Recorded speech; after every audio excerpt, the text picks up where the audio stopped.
You ready? Shall I call roll call? Yes. Okay, roll call. Vice Chair Bunker, Here. Mayor Glaze, Here. Council Member Styler. Here. Sam Clint, Council Member Clinton, Here. Sonia Villalobos. She on Zoom, No. absent. Well, let me verify. We do have one caller, but it shows a phone number.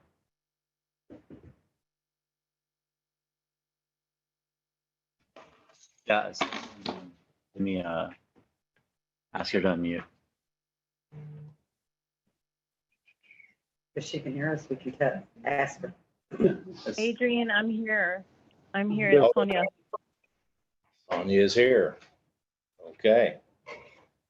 Okay. Can I ask, is it going to be on Zoom? Because I'm trying to log into Zoom and it's not coming out.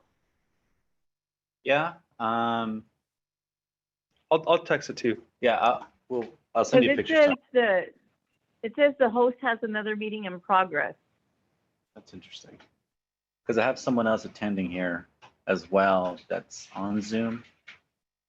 So it shows that the link is working, but I just forwarded you the link to your cell phone. Okay, thank you.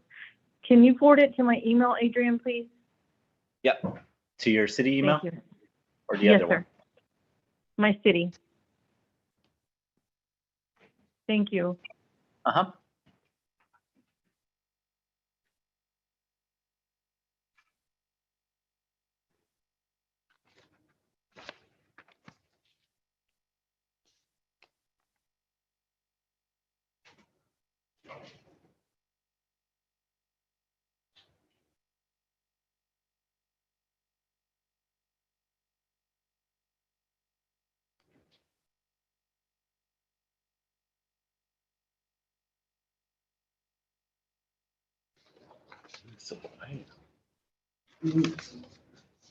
She can hear. I just forwarded to your email.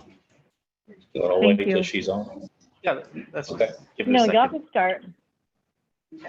Okay. Okay, City of Martindale Planning and Zoning Commission meeting, April 20th, 2023.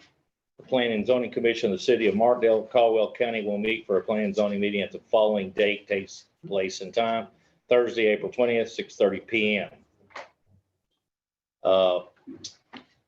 We did the roll call. It's time for public comments. Is there any public comments for the planning and zoning section and not the regular city council meeting? None? Okay. Okay. Okay. No comments, so, public hearing 2.1, public hearing on the proposed rezoning of Caldwell County Appraisal District CAD property ID number 27899 to rezone the south half of the lot, approximately 13.78 acres from commercial C1 zoning to residential R1. So do we want to go ahead and put the maps up? Explain what's going on, Adrian? So we're entering the public hearing portion of the meeting. If anybody wants to provide a comment in regards to the rezoning application, they're now welcome to do so. So come on up. Maybe explain to the folks here what we're on this plat, what they're proposing. So the applicant, known as Visada LLC, is submitting a rezoning application for this tract here. I'll show you the dimensions in a minute. Right now, the entirety of the lot is zoned commercial. They're applying to rezone half of it, this bottom half, to residential 1, which is a minimum half-acre lots, typically stick-built homes. That's really all to the application. It's on Northwest River Road across Skull Bridge. If there's any questions or concerns, I'd like to hear it. Single family? That's right. R1. I had a question. I thought, though, that part of that land was already R1 and it came down to a sliver didn't it? Or was it, it was Yeah. all commercial? I thought There, Yeah. there was residential there. Correct. So it wasn't all. You're right, Sam. Okay. So this bottom left half was zoned commercial. It's kind of like a triangle. And so they're adjusting this line and bringing it up to have commercial on the other side of the property and have residential towards Northwest River Road. So basically, all the property facing Northwest Road would be R1. That's correct. Highway 80 would be commercial. That's right. Basic. Okay. There's not going to be any commercial access through Correct. any of those lots. That'll be done during a final plat. And this is just a rezoning of the property. But there's nothing in there that says they're going to allow commercial access through any of that R. That doesn't pertain to this application. Was there any comments from our engineer, Mr. Ramsey? He had no comments on the project. All he did was verify the lines really and make reference to the physical geography of the map. He'll have more to say, I'm sure, once we get to subdividing that property. Can we do an overlay of the floodway and the floodplain or the floodway? I mean, a majority of those 13 acres is in the floodplain, the 100-year floodplain, not the floodway. But while he brings that up, I don't think that'd be necessary for the application, for the approval application, for their application to be modified to include that data. That's something that would, again, be on the subdivision application. But as you consider this, of course, we can show them the map. Yeah. So this is Quell, here's Skull Bridge. So majority or about 3/4 of the property is in 500-year floodplain. A little bit, actually, The blue, the blue is the 500-year. that's, I'm sorry, the 100-year. You're right. oh, the floodway is the Stripes. pink stripes. Okay. So it looks like all of Quail Run is in the 100-year floodplain. Yes. So this bottom right side is 100-year, which you would look at towards map. It's more of this area. Yeah. The left half of the drawing is in the 500-year floodplain. Yeah, going towards Highway 80. Yes. No, please. No, it's public hearing. So it is really close to the river. I'm Virginia Parson. And I just want to remind everyone that the commercial impervious cover is much higher than the residential impervious cover limits, which residential's limit is 20%. Being so close to the river, this completely makes sense. So that's my 2 cents. And the commercial is 50, 40 or 50. 50. And the R1 has a minimum of half-acre lots. Half acre lots, I think is 20% impervious And cover. if for some reason, I'm kind of confused of why that portion is commercial along Northwest River Road. Because I thought it was the commercial that was all down 80. Yeah, So I was confused. it actually might make sense to adjust this to residential, since a lot of Northwest River Road is permanently Residential. used as residential property. It would correlate well enough with the remaining lots. Part of that property is commercial though. That is, Yes, it is. Yes. I can show you But the it's, existing zoning map. This was zoned many years ago. That's right. yes. I was just wondering why they zoned it. What do we? That's before our time. Yeah. Yeah. Mhm. Well, What is So is there any other public comments in the audience in regards to the rezoning of this application? That's this one. So it seems like what we've been hearing, a lot of the concerns is to not have commercial zoning on Northwest Road because of the quality of the road and the increase in traffic that may be bigger in a commercial zoning than it would be in residential perhaps. I don't know, but it would seem like the developer perhaps would come back later and ask for a variance to have more dense housing there. that's Or if they did, they would have to ask for a variance, correct? If we're deciding on R1 now, we're saying one house per half acre lot and that's it. So the variance would apply to lot sizes. So in subdivision applications, you would consider a variance. Maybe a And it's separate. only, a variance should only be issued in the event that the physical lot, you can't do anything with it. For instance, say your lot is, or parcel is on a cliff, Hmm. and you're to follow the setbacks of that, your house would literally be in the air. So a variance would be applicable in that event, Right. not so much about lot sizes or special permissions, be it. That's the condition of the lots on, between Northwest Road and the river. Right. Those lots are in the air. The lot that being considered is fairly plain. And you can see it in this 500-year map. It's fairly safe to build on. Mhm. Half of the lot. Here's the original zoning, by the way, that you're asking, Sam. And Oh, that's the zoning there? Yeah. this is zoned residential. Oh, that, Here's your commercial. The application is adjusting that line here. okay, so everything from the portion that, so it almost looks like that whole place, that whole part is commercial. Sorry? With a green. No, the green. Green is gonna be commercial. Right, okay, and that's on. They're just gonna square it up. So it is commercial at, all down Highway 80 on that portion of. Correct, that property. Right. Okay, But this is, the colored map is your before, Right. what it is right now. right. The application is adjusting the The yellow line, zone Yeah, okay. more towards the middle.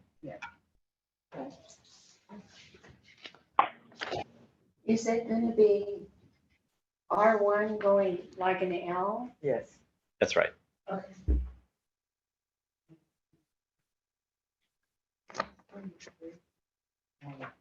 Okay, I have no more discussion. Good. I'm good. We have a motion. Well, wait a minute, let's. You wanna see talk? if there's any further public Oh, comments. your co-chair, excuse me. Yeah. I was, We have to end the public before we can start making a motion. was there any more So public? any other public comments? Go ahead, co-chair, go for it. So just to be clear, all this is to the west of Quail Run? To the Yes, west of that- Whale And how many? Well- 13. Yes, 13.78. right, it's west of Quill Run. Is there a And lot size for before residential? Skull Road. Half acre. For resident, oh, yeah, resident, I mean, commercial. Is there a lot size for commercial?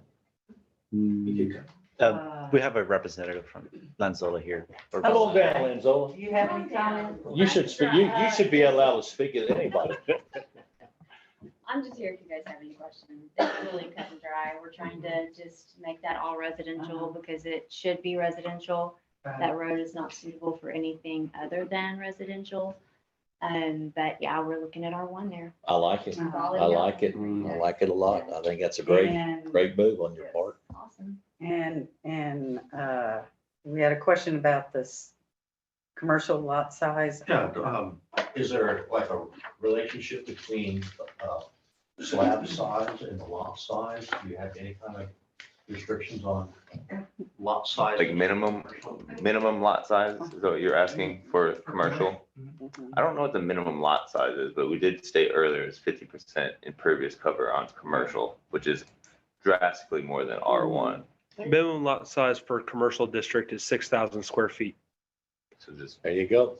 Is there a over a half relationship an acre. between the slab size?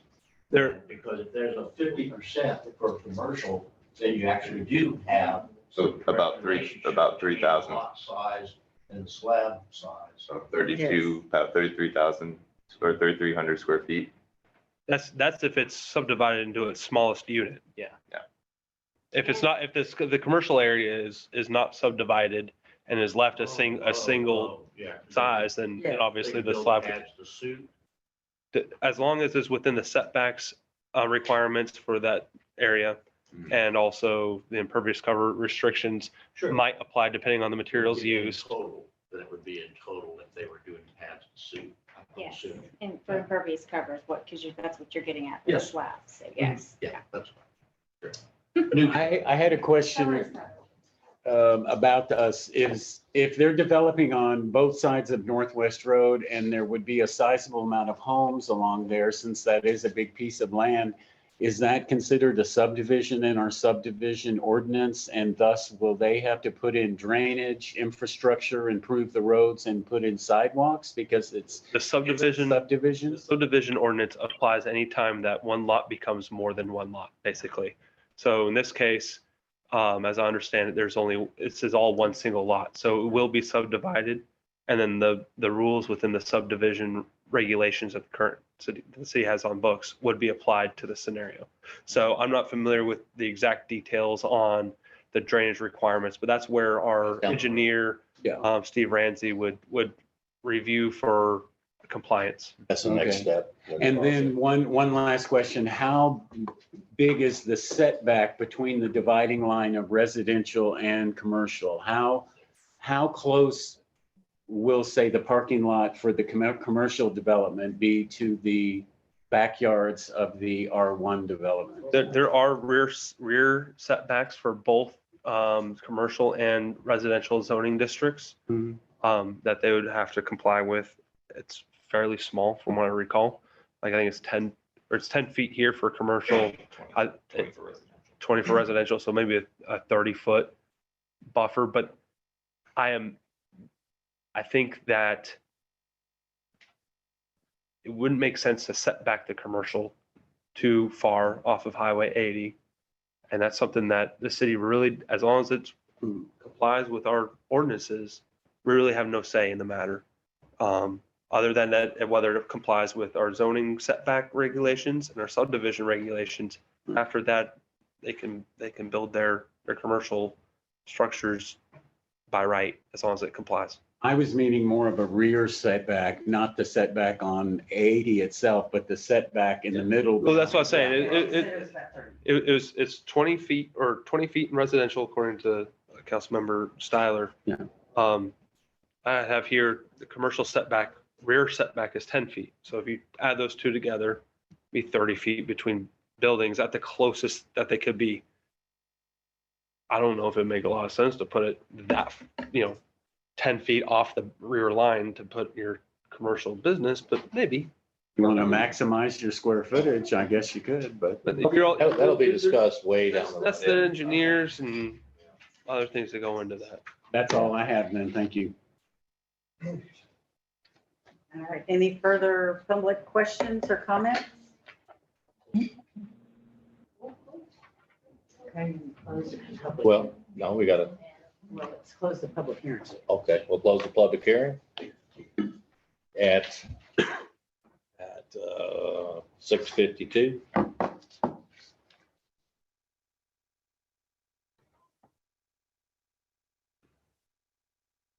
Next on the agenda. Do we have a motion? We have a discussion of possible action to approve or deny the.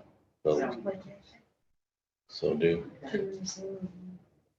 All right, I'll make a motion to approve the rezoning application to 04202023 Catch Property ID 27899 to rezone the south half of the lot, approximately 13.78 acres, from commercial C1 zoning to residential R1 zone.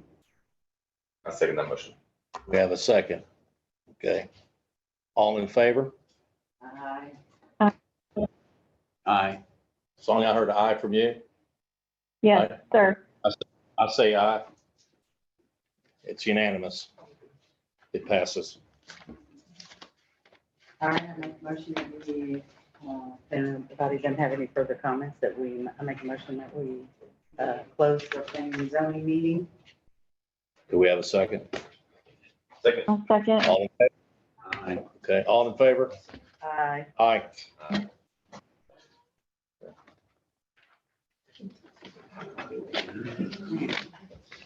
Okay, now we will open the regular city council meeting.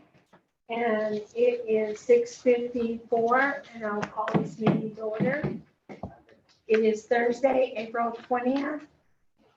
And we'll do roll call again. Mayor Pro Tem Villalobos, Here. Councilmember Bunker, Here. Councilmember Seiler, Here. Councilmember McLeod, Here. Councilmember Clinton, Here. and I'm Mayor Glaze. Please stand for the pledge of allegiance. I Pledge allegiance to the flag of the United States of America and to the republic for which it stands, one nation, under God, indivisible, with liberty and justice for all. And to the Texas flag. Honor the Texas flag. I pledge allegiance to you, Texas, one state, under God, one and indivisible. And remain standing for the invocation. Dear Heavenly Father, Lord God, we just thank you for this little tiny city here in the middle of Texas. And Lord God, we just ask that for our one member tonight, that you just be with her and lift up her family as they mourn the passing of her mother. And Lord God, we just ask that you give her the peace that only you can give her. Lord God, we do ask for your guidance and your discernment as we go forward and make judgments and rulings for tonight's meeting. In Jesus' name, amen. Amen. Okay, do I have any public comment? In that order.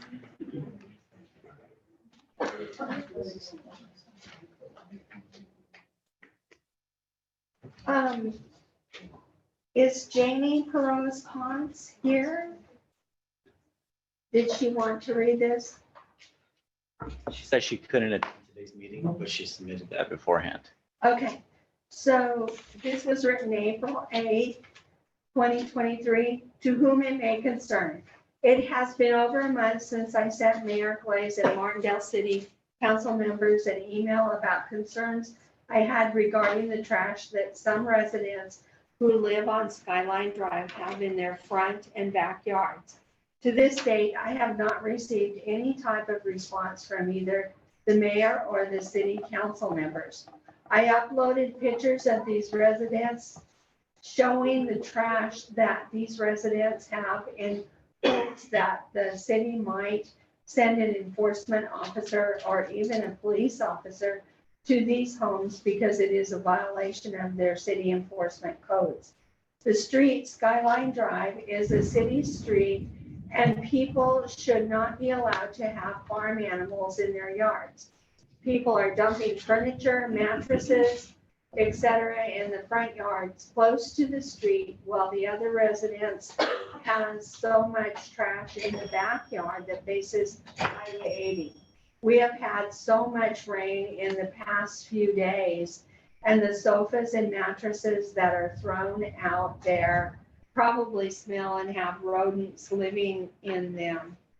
I am very disappointed that my issue has not been addressed or even resolved. I do recall that a few months ago, people were posting on the Martindale Community Facebook page about another blue house in the city limits that had trash piled.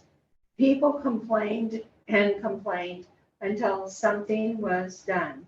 I am not sure what else I need to do to get someone to go out to these residences and to tell them to clean up their mess.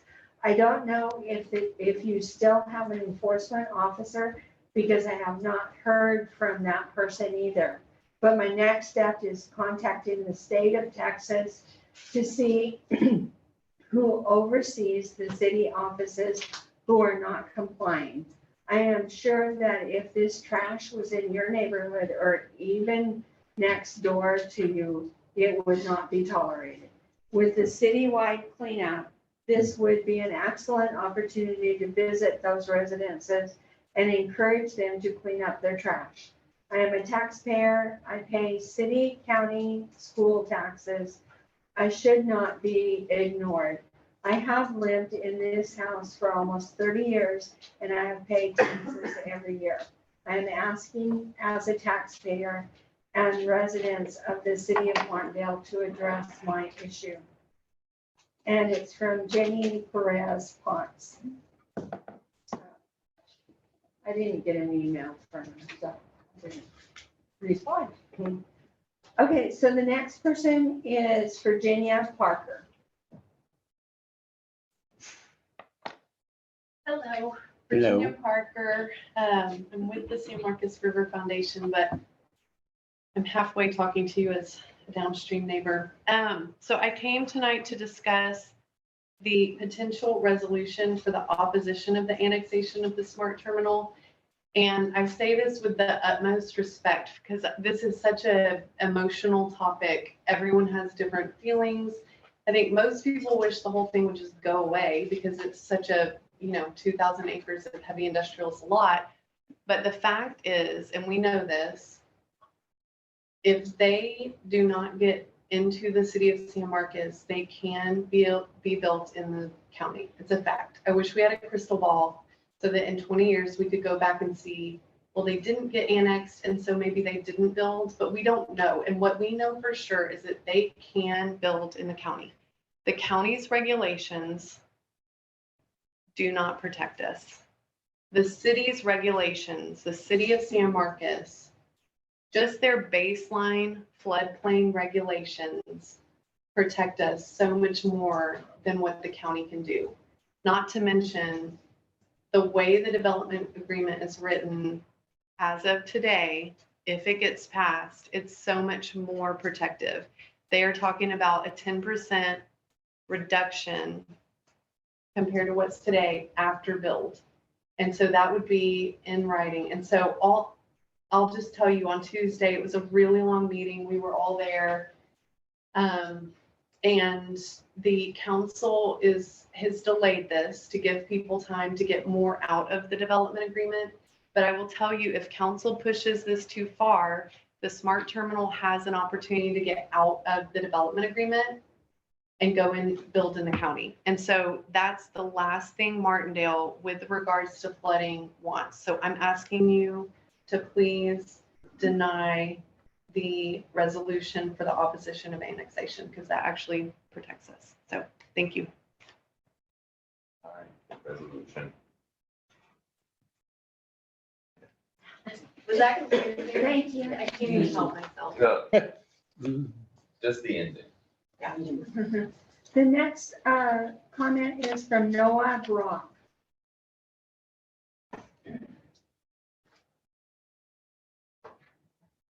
Good evening, council. My name is Noah Brock. I live at FM or 3355 FM 1984. You've probably driven by my house plenty of times. My wife and I started this kind of public resistance to the smart terminal back when we found out about it on January 30th because we got zoning notice.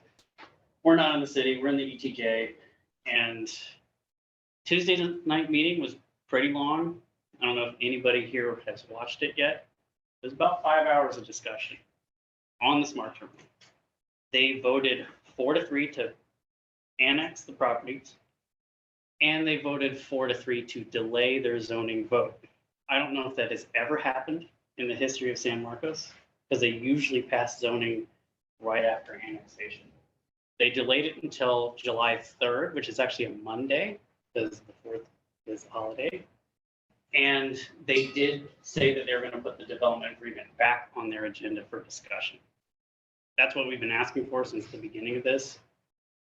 And it's been a very tough fight. There's this fear of developing in the county, which we believe they cannot do. They don't have fire insurance. That's why they want to go into the city. Because why would you annex into the city and cost yourself more money? Well, it might not actually cost them more money because the city of San Marcos would supply them with a $17 million fire station. So there's a lot of unknowns with this.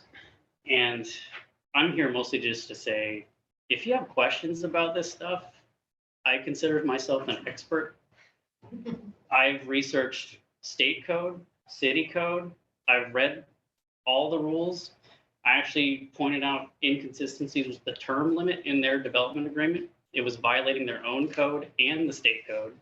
And they told me that they're actually going to change that now because of what I said. I pointed out a lot of things that have been incorrect, and it's been a lot of pushback. But we had, I don't know how many community members there. It took 5 hours. And that was just for 2 agenda items. They still had the rest of the meeting to get through after that. So I don't know how late they stayed. I didn't stay the whole time, but call on me during this discussion item if you've got specific questions about this. Are you for this resolution? I'm not sure. Because they did pass annexation. They voted. There's a second reading, That's right. but we are for more protections and the city can provide that. But ultimately, there's not enough in there right now. And their zoning on heavy industrial is not enough when it's next to residential. And unfortunately, all the residential next to this is not in the city either, so they don't get those protections. That's the issue. So we're trying to build that into the development agreement, which was actually already agreed from January 17th. And that was prior to we knew anything about it. Did you have a comment, Virginia? Am I allowed to comment? Well, I was gonna ask the council. It's public comment. So right now, this is just the public. No. It's an important issue. I think we're getting vetoed here. And Yeah. right now, it's only public comment, discussions later. So I'm just here to provide information. If you need more details, just ask. Noah, Thank you. No problem. Thanks, sir. Next comment is Joy Youngers. Come on up, Joel. Thank you. I actually just want to take a moment to thank Mayor, councilmen, staff for your hard work and your dedication. For especially after seeing the agenda, I want to thank you for taking a stand and being a reasonable voice for the citizens of Martindale. Personally, I am for annexation, but highly against the zone change to heavy industrial. And unfortunately, the developer's contract or developer's agreement as written doesn't really allow one without the other. So I'm really not sure where that would take us if they went that course, one without the other. So, but anyway, that's my opinion. Thank you again for your hard work. Thank you. Mary Beth Harper. Pretty picture for that.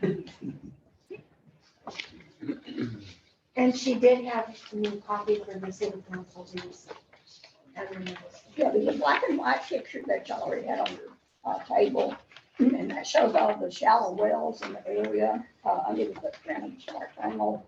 And most of those wells are, the one at my house is like 10, 15 feet from surface. Anyway, there's another one that shows the water flow for the Martindale water supply for your wells out here. which map are you? That's a black and white, okay, that's the water wells. If you read on the bottom of it. Yeah, I saw. Another one is the city of Martindale's water supply and drainage. And I wish we had a color picture of that. That's this one, right? Yes. Yeah. Okay. Stan has given this. Yeah. And again, with most of, all my friends here, okay, we were there for 5 hours the other night. Again. 5 hours, and we all spoke several times. And the annexation did, the first reading passed 5-4. Okay, let me tell you, I am for the annexation. I hate San Marcos, but this is better than Calderon. What do you really think? I don't live in San Marcos. I live in their ETJ. I live in Martindale's ETJ. Okay, anyway, if Caldwell County had any, well, they don't have any development codes, but city of San Marcos has really strong development codes. That's the only reason I'm for the annexation. I'm against the zoning change heavily. The Noah gave all the dates of when the second reading and also this 90-day delay for zoning change. By the way, there's another development going in across the river in Guadalupe County. This one is 104 acres and it's southeast of the Loop and Staples Road. So I think it's the old Mayan development. Anyway, this is going to be residential, I believe. And so, there's a public here, planning and zoning is coming Tuesday at 6:30 in San Marcos. And then, city council has a public hearing on May 16th. I'll be keeping up with that. Anyway, the color pictures right there shows you the overall size of the smart terminal. The original smart terminal plans, nothing's been done there. And no businesses or anything. And it also shows you where the zoning change is going to be, also all the streams and creeks that run through there. And if you think about the water wells in the area and your city water supply is going to be affected, just let you know. Thank you. Thank you. Thank you so much. Okay, and the next one is Bruce Jennings. Hi, I'm Bruce Jennings, 541 Riverbend Lane in your ETJ. Also here about the smart terminal. I've been working with these folks for the last couple of months. They have made an incredible, sincere effort. And I know I've been here twice before to talk to you all about taking a position on this. So I really appreciate the fact you have a letter. I haven't seen it yet, don't know what's drafted into it. However, these folks completed an incredibly detailed, prioritized list of the recommendations for the developer that would make this whole project significantly more acceptable. Okay, if you got a letter that you want to vote on tonight, go for it. But I would like to present this to you to consider supplementing that with details of things that you folks may appreciate and you may benefit from. Along with what Noah said, as far as the fire insurance, honest to gosh, their fire chief did like 45-minute presentation at planning and zoning on the expense of having to deal with this problem. They want 2 fire stations, one on each end of this thing, at $12 million a piece. And then, $1 million per fire truck, and then staffing. They still want to expand their airport. They're going to have a fire station dedicated to the airport. And they've already promised 2 community fire stations. Their taxes are going to go insane. They try and do 5 fire stations in the next 20 years. Anyways, what he said though, was specifically, the city has a fire code rating for insurance purposes of, I believe, a 2 on a 1 to 10 scale, 10 being the worst. The county has a 10. For every time you go up a level, it doubles the cost of your insurance. So nobody's going to want to build without it being in the city limits for fire insurance purposes. It's going to cost a fortune to insure anything that you put out there. So I don't suspect they're going to do anything like that. If they could go for some mixed commercial and residential, I think a lot of people could be a lot more accepting. But heavy industrial from here to Maxwell, that's what they're talking about. 2,000 acres, 3-mile-long industrial belt. It's going to look real pretty for what we want to do along Highway 80 from Martindale. Anyhow, but that's my 2 cents worth. Mike, can you share this, or you guys have a copy machine? You can look at it as it goes around. I would appreciate that you can make those You considerations. have that copy or? It's y'all. Okay, I'd like some copies. Thank I was running late. I made 1 copy. Yeah, well, that's fine. I- So we'll get it to Andrea and. We'll scan it. Adrian. Send it to everybody. Michelle Rumbar. Hello, Hello. thank you again for all the time you dedicate to this important job.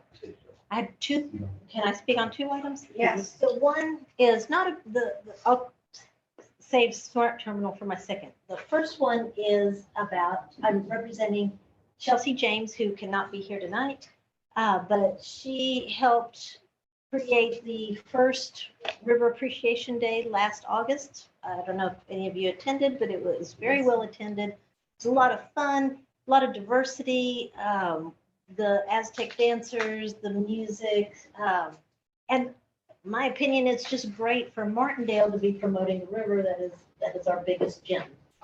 So, letting you know that this year we're planning a River Appreciation Weekend, not just a day. It'd be Friday, August 19th and Saturday, the 19th. Again, all the great things that we had planned last year, plus more. Bringing to your attention a request for considering helping fund that event with the hotel motel tax. There are many people, last year there was at least 400 people that came. We're expecting more this year. Many of them want to spend the night. For instance, the dancers that come from Houston don't want to necessarily come just for a day trip and back. So I think it will add to the heads in beds, as well as just, by that time we'll have the new restaurant. It'll be a great way to bring in people. The request on the table for your consideration is for $8,000. Part of that money will go right back to Martindale to pay for security. So a request for your consideration. Can you go on what you're going to spend the money on? Yes. Well, we're gonna be discussing it. Oh, okay, I'm One of sorry. our items. I forgot, this is the public comments. And then secondly, on SMART, I will tell you, I am definitely not an expert, but I am very impressed with what Smurf and what Virginia have brought to our attention as far as what had been the restrictions, the lack of restrictions early on in the planning to where they are now. So the fact that we have made significant progress in protecting our river and protecting land, making it more environmentally friendly, is better than giving up and just hoping that they will stay to it. Nobody expects that the SMART terminal people are interested in our best interest. They're interested in their best interest. It's a hard decision, but I just wanted to add my 2 cents to what Virginia said, in that it appears that we are in a better situation now than if we try to redo it later. Thank you for your time. Thank you. Okay, so I just had a couple of things under mayor's report.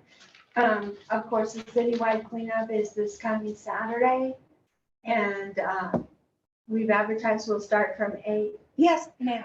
Can I did not sign up. Yes. Can I say something? Yes, ma'am. Okay.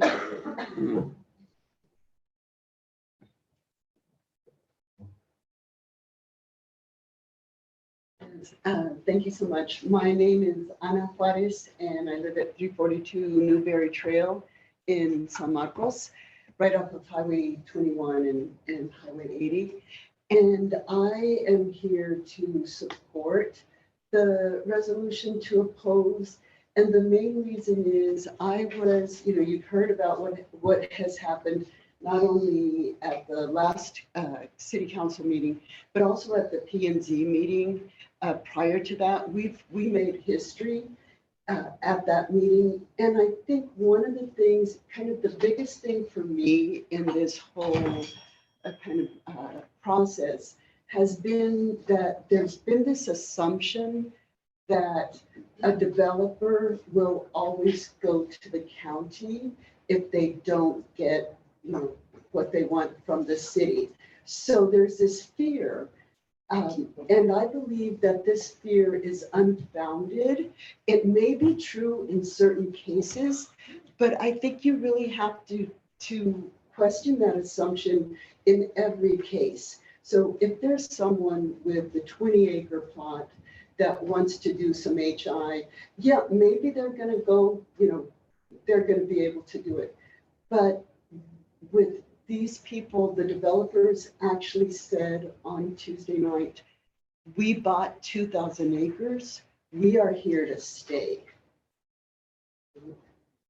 They're not going anywhere. And I believe, and so, that we were thrilled, honestly, a little bit shocked. Or at least I should speak for myself. But I think it's really important for us to stop making the assumption that that's what's going to happen. And I think one of the most important things that we have asked the city to do is to actually do the math on this project. What are the developers did not go to the city to willingly be regulated because there was nothing in it for them, right? They did the math. And they figured out that it was not going to be financially feasible if they did not go to the city. And so what we are in the process of asking the city to do right now is to do that math. And it looks like by the time you do fire and roads and all these things, I believe that's why they went to the city. And so I think we need to take them seriously. I think a vote to oppose the smart terminal from Martindale, I mean, y'all, this would be a symbolic vote. It's not, it has no teeth in it. I believe it has no teeth in it, but I think it would send a strong message to the developer that the agreement that is currently on the table, which I believe is what you are opposing, that agreement is not good enough. That agreement is going to, I can't say this for sure at this point, but that agreement very well may cost we, the taxpayers in San Marcos, quite a bit of money as we move forward. So thank you so much for allowing. Thank you. Thank you. Sure. Hi, everyone. My name's Annie Donovan. I'm here also to speak about the smart terminal. I was inspired by everyone. But I just wanted to touch on the itemized letter, list of things that Bruce handed out a few minutes ago. And I just want to say, we've been working really hard on this list, and I've actually gone in really deep detail and spoke to city council the other night about each specific item. And I just want to mention that in the actual development agreement for the smart terminal, there's a clause underneath all of these prohibited and, permitted uses that says they do not allow storage or manufacturing of hazardous materials. And I just want to point out that pretty much everything in the modify exhibit D on number 1 uses hazardous materials, but those are actually on the permitted list. And so there's just been a lot of misinformation and discrepancies between, what the information that's been provided as well as like in the development agreement. I believe that one phrase pretty much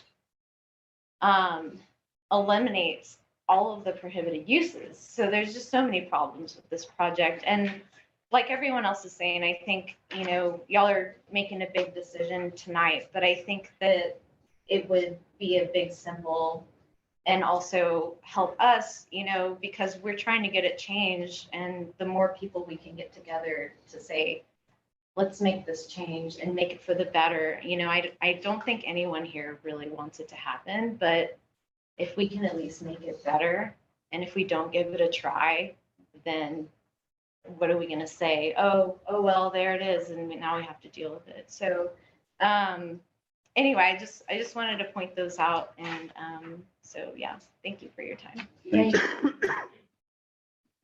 Okay, anybody else? Okay, we're going to move ahead. Are we speaking out against the young people? Yeah. I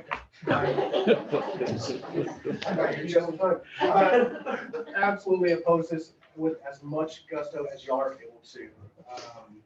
The Franklin Mountain people, I was at the meeting in San Marcos, the city council meeting there Tuesday evening, and the whole area is against it more or less. And the only people that want it is, of course, the heavy industry developers.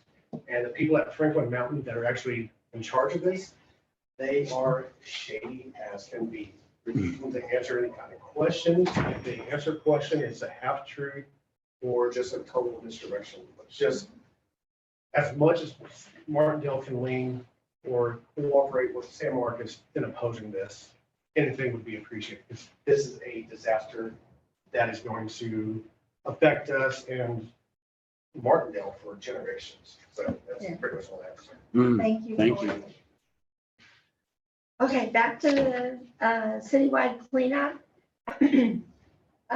We do have someone that will have a trailer that can pick up garbage from widows or someone who just doesn't have transportation. If you just call the city offices, or I think I had put my cell number out somewhere where you could call us and we'll come pick it up. And that'll be between 8 and 12 on Saturday morning. And so we'll have 8 dumpsters at the corner of the Y, 1979 and Southeast Road. And the other thing that Oh, we're. what, excuse me, I had a question. Yes. I noticed that brush will be put in a separate pile because we had a lot of brush and bags of leaves last year, but I think I heard that you'll be asking people to put the brush in a separate pile. I think that was on the list of don't bring a bunch of tree limbs and stuff. And then what about mattresses? Did we ever resolve that? We didn't resolve that. We'll let people bring them, I guess. Yeah, We have in the past. yeah. Okay. Yes, Corey. I'm sorry. Yes. On the brush thing, why not let people bring that and just let people turn that into mulch or something like that? But the We did that problem, one year and. the problem is we fill up our dumpsters. That's the problem. Well, if we keep it on the side, not put it in. the Yeah. We- Well, that's why I thought with us having, there's a pile of brush there that's this big and I would prefer to see it there and then we could either mulch it or burn it, but it does take up a lot of space in those dumpsters. All previous mulching activities have gone unused and now is a liability on the city to remove. And I didn't even know that the mulch was available until. It's been Yeah, there it for, been there ended for up years. not being usable. And I don't know, maybe there was a lot of trees. It wasn't a good grade of mulch. It was very chunky and it wasn't good, but I would prefer to not see the brush put in the dumpsters. It takes up a We lot of can't, space. we can't do it. We don't want to do that. We don't want to. Oh, we're just not accepting it at all? Okay. No. We have 6 volunteers coming from Gary John Court. You were asking about volunteers. So we have 6 Okay. coming. Yeah, And then they- anybody else on council who wants to come, big, strong people. We reach out to the public. if they Young, would love to come out. Young, big and strong. Wake up with a bunch of trailers in my front yard. You gonna be there, Adrian? I'll try. You're the one that keeps everybody honest. I want you there. Sneak in and get a free dump, not pay. He's out at the end of his semester, so we're gonna go easy on him. Because you didn't let any people scam us that didn't even live in the city limits, so. Right? Yeah, Last year. and Jan's Got a good good at bonus that if you too. checked your She's You get that? You gonna be there, Jan? I don't know. See, all I hear is, I don't know, I don't It's your know. last one, Jan. Good girl. So we gotta have a commitment here. We gotta have a commitment here. Okay, Okay. and so there's something else that just come up. We're gonna have a town hall meeting on Tuesday night before the communities meeting at 6. This will be 5 to 6.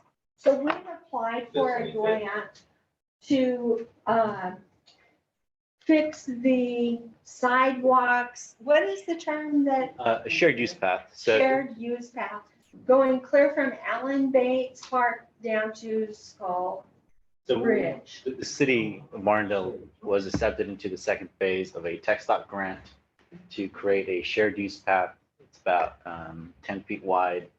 Tuesday, what time? It'll be connecting our main park, Allen Bates Park, to Skull Bridge. Yeah. And it's we're seeking public input for anybody who's interested in If you get inserting him a creative bicycle- ideas. I'm sorry? If you get him a bicycle so you can patrol it. Yeah, bicycle unit. So we don't have the grant yet. We're just applying for it and we need public input into it. So we have, it's 5 o'clock before the Communities Unlimited meeting at 6 o'clock. They meet at the last Tuesday, and they meet in Carlton's building and the Crook building. But we'll meet at 5 o'clock, we'll meet here for the town hall meeting. What day? On Tuesday, 25th. 25th, April 25th. Yeah, with that, I guess we'll have to talk about how this sidewalk will work in conjunction with the improvements that we are currently going to have done on Northwest Road. Come to the meeting. Okay. Okay, any other questions about that? Nope. Okay, we'll move on to the police report.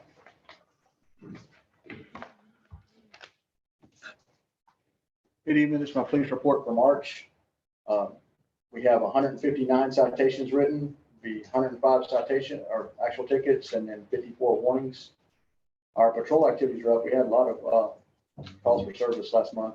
We wrote 6 offense reports for various crimes, theft, burglary, and so forth, and we're working on those. We had sexual assault of a child as well, which are bad things. So just things we're working on. Hate to report those, but it happens.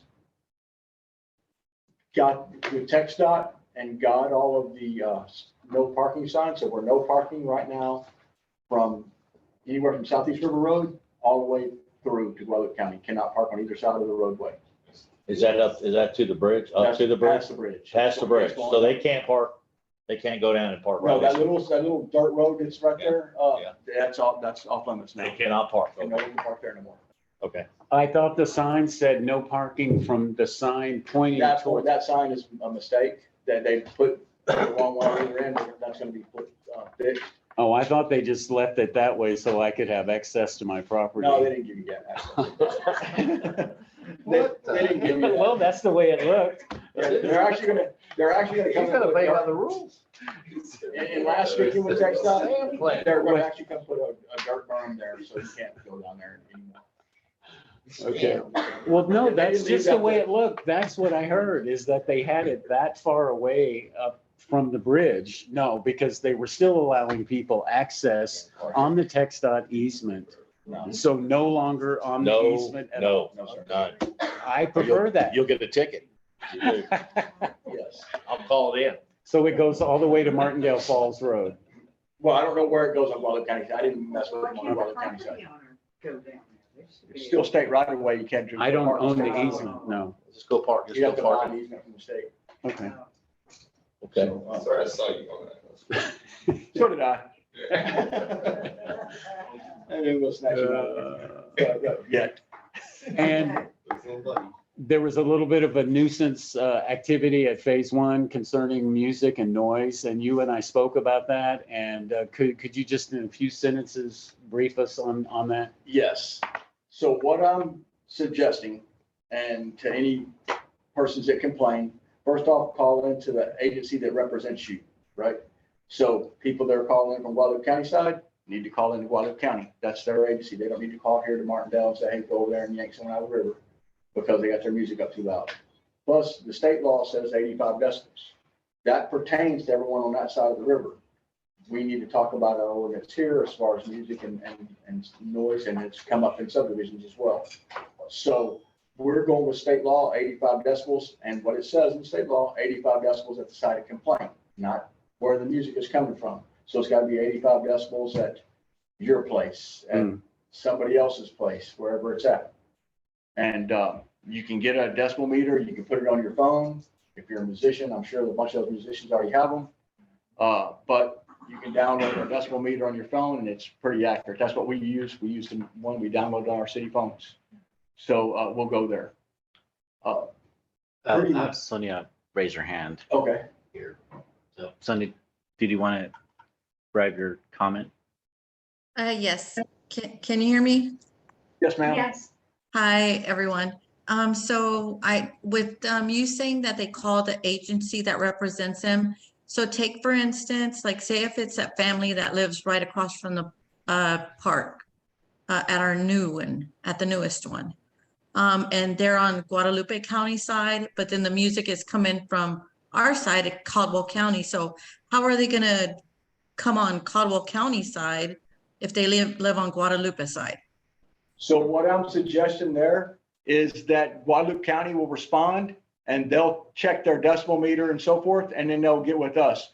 The majority of the time, that music is coming from inside the river. So Guadalupe County would have, the complaint is actually at the side of the complaint. Does that make sense? I don't have the authority to go there and issue a citation from a side of a complaint, 85 decibels, that's happening in Guadalupe County. Mm-hmm. Does it have to be 85 decibels to be considered unreasonable? That's because, well, disorderly conduct. Well, so this is going to be a disorderly conduct violation. We do have a public nuisance regarding unreasonable noise, or the creation of unreasonable, loud, or disturbing or unnecessary noise is prohibited. If I'm understanding you correctly, we need to define what's unreasonable in terms of decibels in order for you to enforce it. Exactly right. That was my point all along. That seems pretty vague, where you may not think, and all the people around them, I can go around and poll everyone at the park and say, hey, is this unreasonable to y'all? And they say no, but it'd be unreasonable to the person in Guadalupe County. So that's what I'm saying. I revert back to state law, which gives you something definite that says this is exactly what's legal. My concern is 85 decibels is extremely loud. Not really loud. That's a concert almost. I have no idea. Yeah, I think a weed eater or a backpack blower is more like 90. So, I mean, it's not quite that loud, but 85 decibels is the level at which OSHA requires hearing protection. mm, Just for reference. Sound loud. it does sound loud. I find it very loud. Yeah. It will cause permanent hearing damage. Well, we could visit our ordinances and It sounds like we got to change it. But he still can follow, he could still give a citation following the state law, correct? Absolutely. So why? do Well, we that's have what, to that's, go and well, that's redefine it? the question of whether we should follow state law, which requires a decibel limit, or enforce a local nuisance ordinance that is based off of anything that's unreasonable or of a character, intensity, and duration that would be detrimental to the health of any ordinary person. So Okay, they're so we can they're make it different. lower if we want to. This council. If the reasonableness standard is not sufficient for our law enforcement, then we can look at creating a more definitive standard. Okay. In the absence of which I'm hearing that the police are defaulting to the state law, not our noise ordinance. The reason being is a lot of our policy right there, our ordinance, basically the people are in the river. Everyone we've encountered have been in the river. So we're splitting hairs whether, hey, is that Guadalupe County? The complaints come from Guadalupe County. The person's in the water.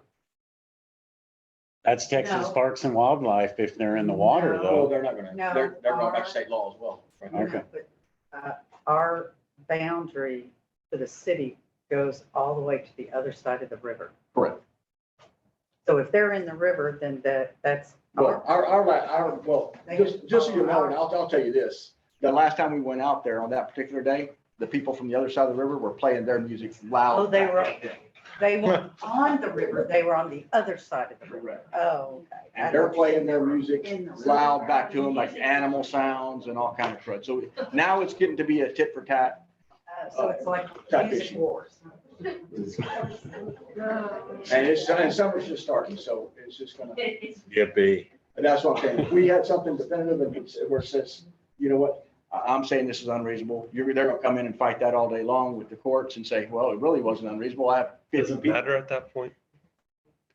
If they receive a citation that they're being unreasonable and then they continue doing the same behavior that they had been doing, would.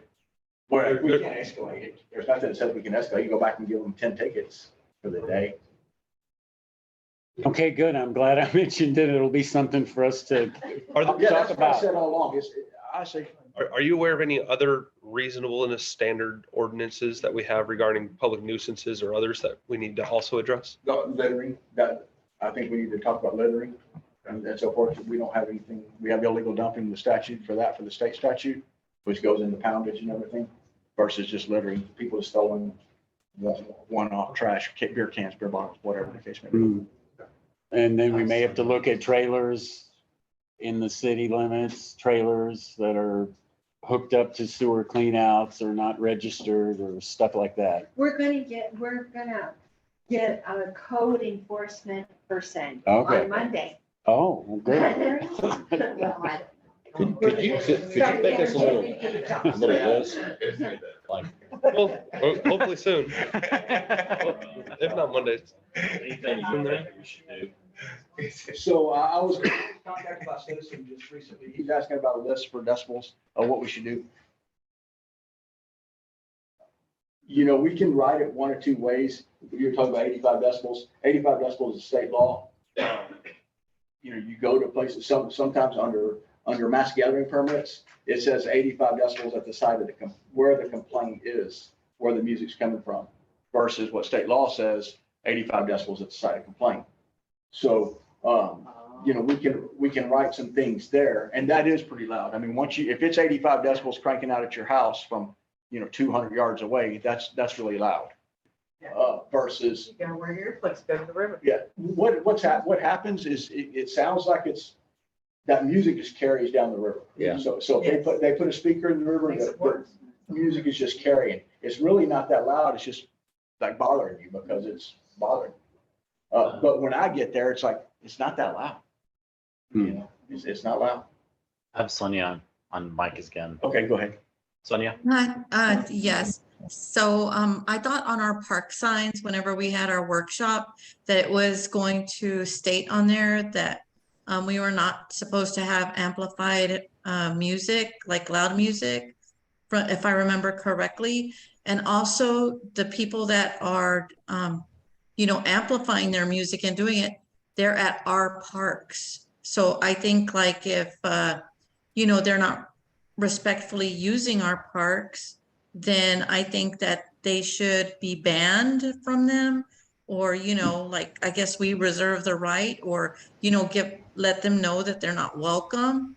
Next time they'll be trespassing. What about confiscating their equipment? No. Can't do that. Well, wouldn't that have to be? Well, I mean. Can we do it part of our park rules? Y'all can make anything. We could do it our park, we could do our park rules, no When we pay for the boxes or park- whatever. Right, when we pay for when you do the paper parking, my suggestion is when they get their receipt, it has all the rules on there. Okay, we could put it in And the then rules. you can put it in the rules and we can go by there and enforce that stuff. That's probably what we gotta do, is put in the rules. They do. They have to be in the ordinance. So we have some kind of teeth to go along with them, so it goes around the park. So we could address that in our rules for the park. Okay. You just can't. It has to You be can, part of the like you said, ordinance. Mike, you can ban the playing of music if you want, which is fine. You need to set a clear and definite number for decibels, because the concern is gonna be, you can't set this vague standard that says if it's annoying or disturbance, because it would then be so vague as to be avoidance ordinance on its face. 30 decibels seems right. Or could we just totally just ban it? Just totally ban, You could ban the playing of music. just ban the playing of amplifying or just. I mean, if you had your We'll headset, have an experiment. We'll come in here, we'll crank the volume and test the decibels. Just so y'all know, the thought is whatever ordinance you come up with, don't strictly pertain to that park. It needs to pertain to the entire city across the board, because I get calls from residences that say, hey, my neighbor's playing his music and it's bothered me. And so we need to be able to address that with a neighbor as well. so citywide, not included. Correct. Also not, That's my suggestion. So it's uniform, it's across the board, everybody knows what it is. There's no doubt what it is. I think motorcycles are 95 decibels. Motorcycle engine, 95 decibels. Cranked up, not just idling. Depends on the motorcycle. Well, could we use, I mean, I see what you're saying, but maybe for the parks, since we're started this parking issue, we could go ahead and put it on our rules for our park and maybe address that later down the road. Well, I'm getting the calls now from subdivisions, so. Okay. Well, You know, whenever I've been to that park, it's always been so pleasant. I don't know when they're playing this music that's bothering The weekends, on the weekends.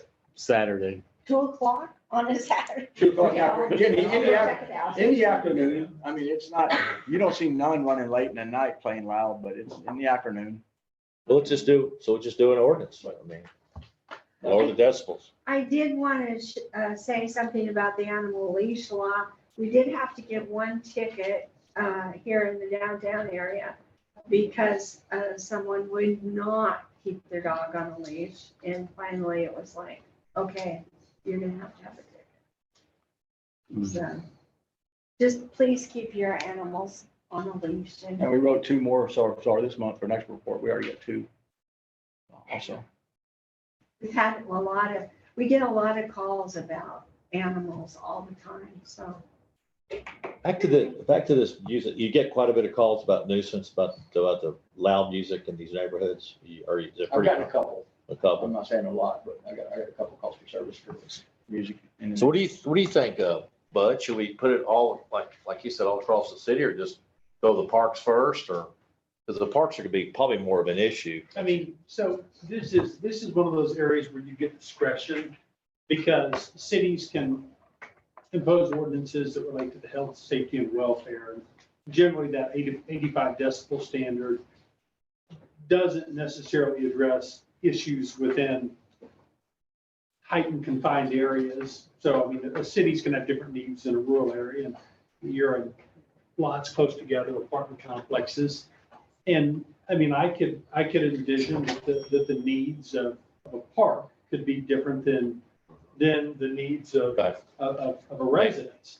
And so, I mean, now, I will tell you that I've had cases before where we claimed, among other things, a noise nuisance. And 85 decibels at the source is much different when you get 500 feet away. It's not nearly as intrusive. So I think it's probably going to be good to spend some time conferring with Tommy on what's reasonable. You got a noise reader, don't you? You use that. The city can maybe go through testing what a particular volume is like at different distances, and then we can, once we engage. Like I said, You can do different things. I don't know what y'all guys think. I think we just ought to ban amplified music at the parks. Have it part of our park rules, because a lot of people would just want the nature and the birds. They don't want to hear a bunch of racket. If you want to listen to music, put your headphones on. You can, here's the other thing, under the 85 decibel standard, if you stick with that, you're almost never going to issue a citation. That's under chapter 42 of the penal code. Maybe, how many have you issued in your career? 2 or 3. So we gotta do park rules. It's gotta be. I work concert areas. Yeah, well, It's gotta be park rules. we, It's obvious to me. one of us, make sure that we put it on future agenda. I mean, what do you guys think? Agenda item, future. I mean, what do you, I think it needs to be a park rule that, We don't need to have a discussion about it right now. I think it needs to be an agenda item we'll talk about then. Yes. okay. We'll get a little bit more in depth then. Because I've been to San Marcos, and there, it's a battle of the boom boxes. You hear a bunch of distorted, music all over the place. I mean, unfortunately, we're gonna have a high concentration of people at these parks, and I think we just put it in the rules. That's my opinion. That's my opinion. We're getting into discussion now, so. Put it on Thank you, Chief. future agenda. Thank you. Thanks, Chief. Oh, did anyone want to talk about the car that's sitting up there? Yes, Yeah. I like it. I like it.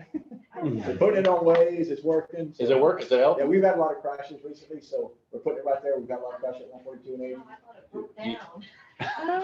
Don't tell anybody. Hey, don't- I was It's a secret. people. You go, hey, you go next door, and get one of those mannequins. Do you think it's helping him? You think it's helping? it is. A lot of people. Get into the drive. Don't tell our secret. Thank you. It's not broke down. It can be driven. Martindale fundraiser with the sledge. Don't be head dog. We got cameras. Be careful. So is it our, as council, if we go to 3.4, since there's so many people here interested in the resolution? Is that okay? Yes. Okay, Yes. so we'll go to 3.4 and then we'll go back to 3.1. Is that okay with you? Yes, let's do that. Okay, so, Adrian has spent quite a bit of time writing this resolution, about the smart terminal. And, it was a little confusing because a lot of the work in San Marcos has been done. It's in the ETJ. It's not like San Marcos comes and consults with the city of Martindale about any of this. But, I mean, everybody is right. It really does affect us. So I'll go ahead and read this. It's a resolution of the city of Martindale City Council's opposition against the annexation and heavy industrial zoning of the San Marcos Air, Rail, and Truck Terminal. Preamble: flooding is a natural disaster that can have devastating consequences, causing loss of life, damage of property, and economic hardship. The effects of flooding can be felt for years after a catastrophic event, leaving communities struggling to rebuild and recover. In the last 25 years, the risk of regional flooding is only increasing, and we must take action to prevent and mitigate the impacts of flooding. We have witnessed firsthand the devastating effects of flooding on our community. Families have lost their homes, businesses have been destroyed, and lives have been lost due to floods. Floodwaters are incredibly powerful and pose a severe threat to public safety.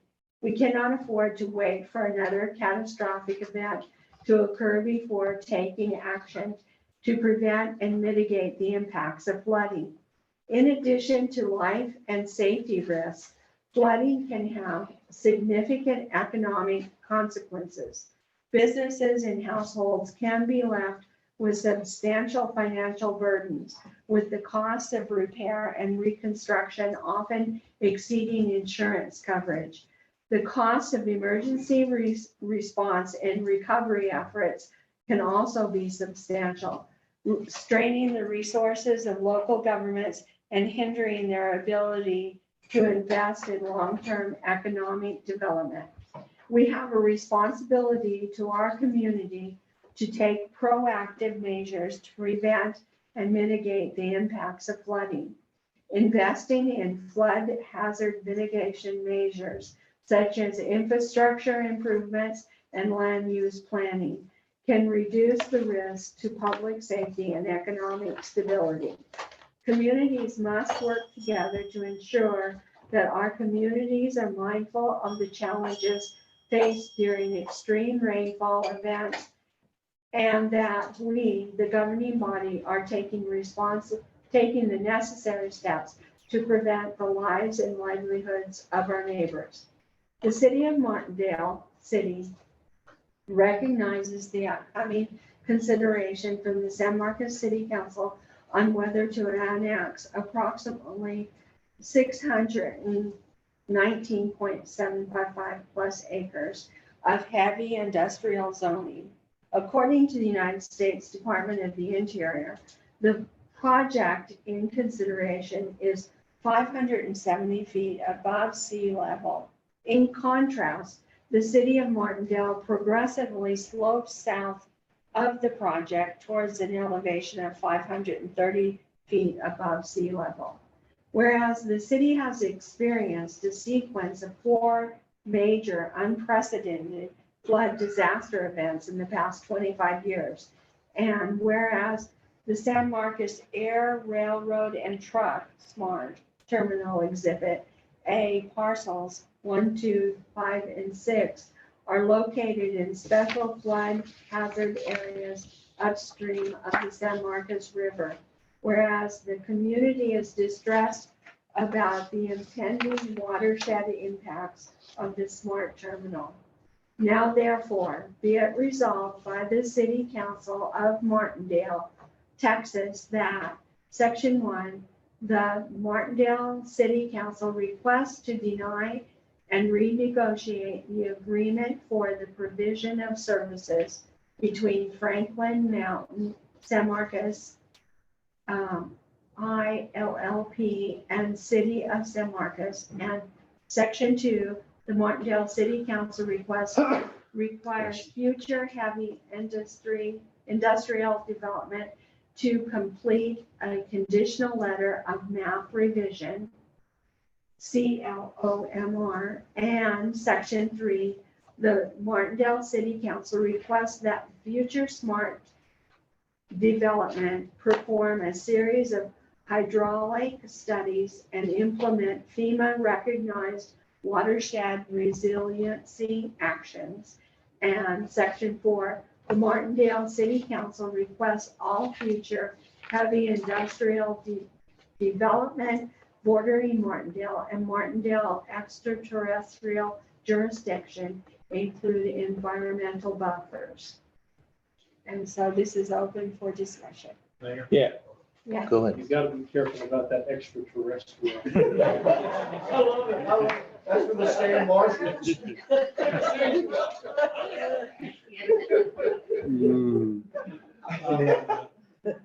I have a concern at the very beginning go to of, the top. of the letter where Let's it go top. says we're opposed to the annexation. I think based on the comments that we've heard tonight and that it already has been annexed into the city of San Marcos and we Well, have, Can I say something about yes. that? So they did the first reading for annexation, and then the second reading is May 2nd.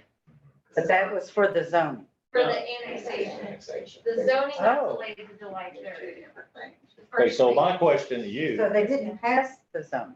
They I didn't. mean, the annexation. Passed officially until the second reading. my question, are y'all against I got from you, y'all are not against annexation. They want annexation to San Okay, so you're not against, Well, just understand It's- that annexation for San Marcos, in my opinion, is a land grab to get down to one Okay, forty-two. okay. Okay? It's already there each. It already she's is. right, it's already, Every time they extend, they got another 5 miles. But BTJ. It also is gonna affect Yeah. Martindale's Cherry. ability. we understand that, but I'm just trying to, the phrase, This section 1 states to renegotiate, not to entirely not enter a annexation agreement, but to deny and renegotiate until until our requests have been met.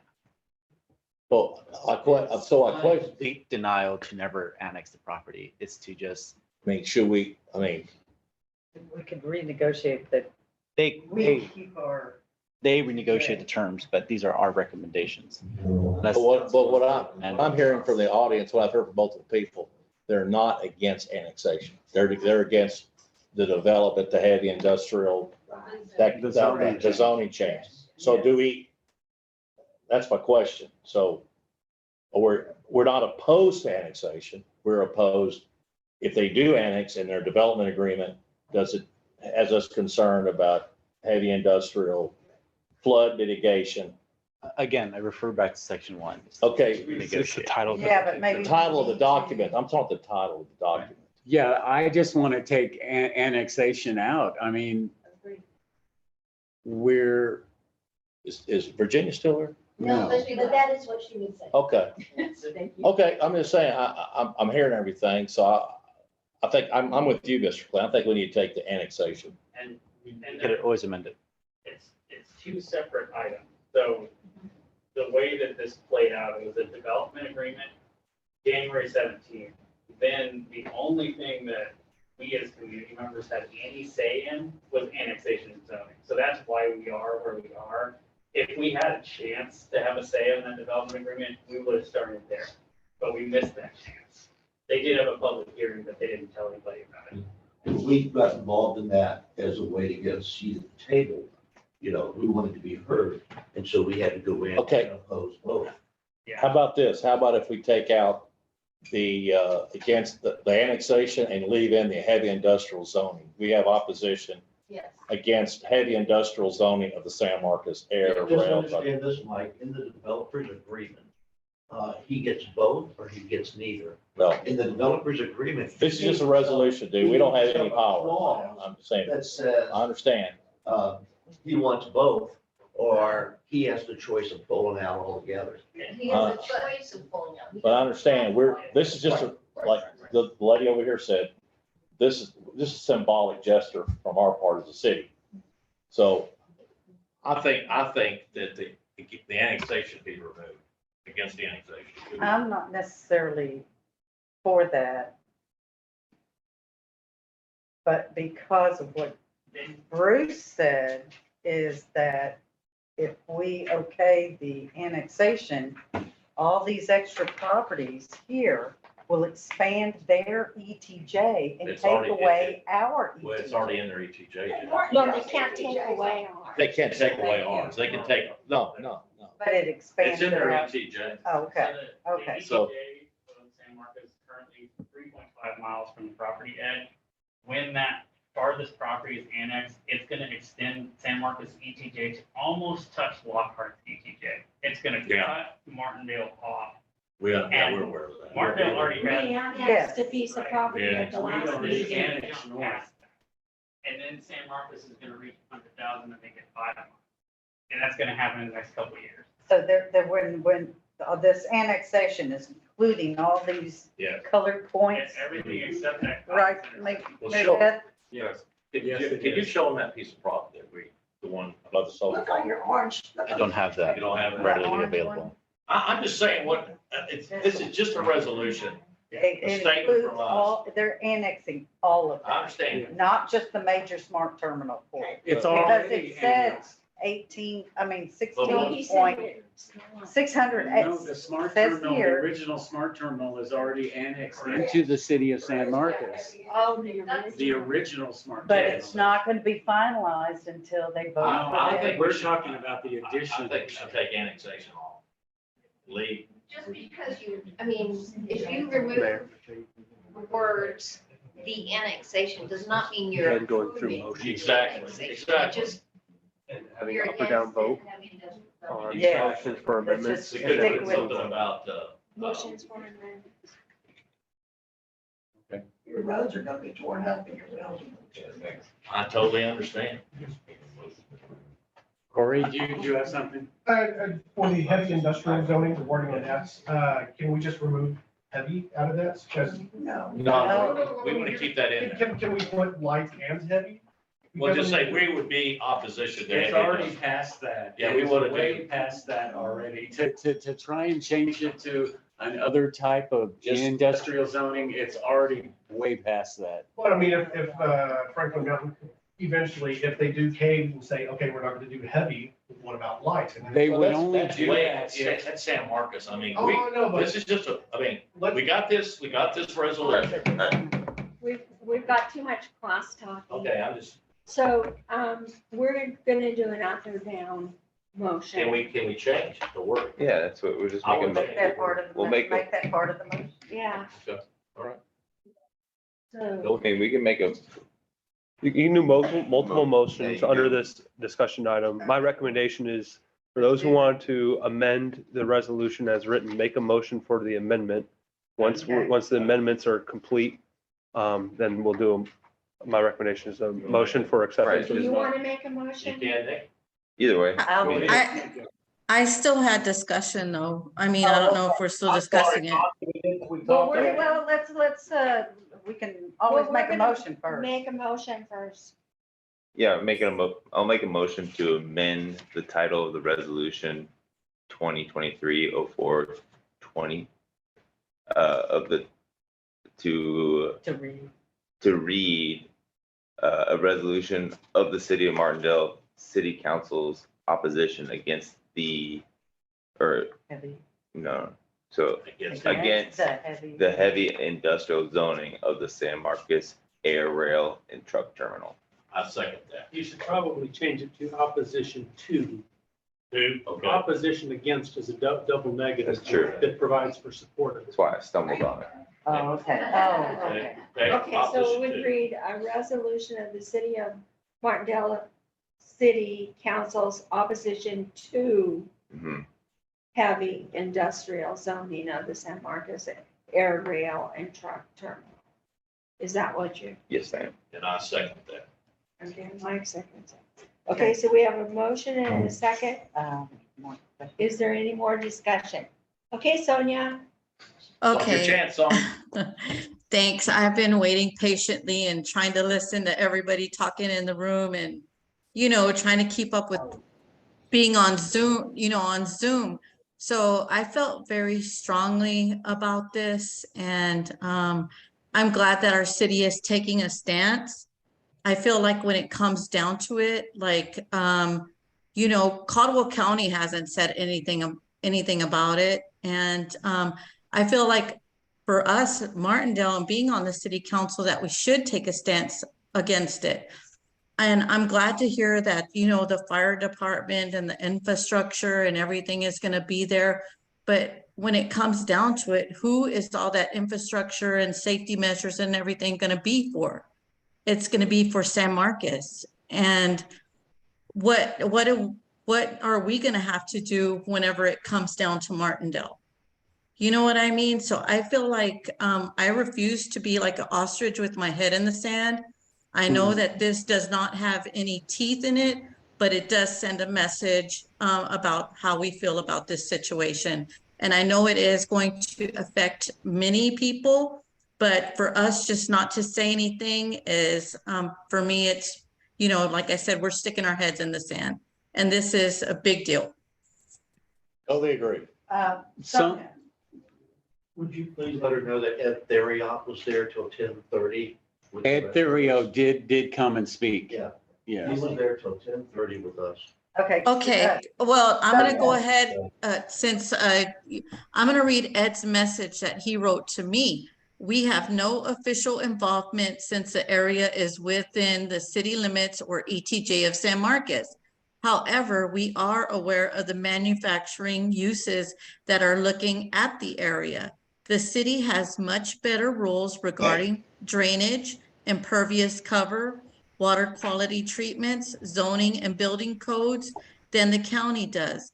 The development will be higher quality and safer for the environment under the city's jurisdiction than under the counties. That all being said, I am supporting the efforts of the area residents to get improvements to the development agreement, and we'll be at the meeting this week. Well, that's the meeting that we went to at the schoolhouse.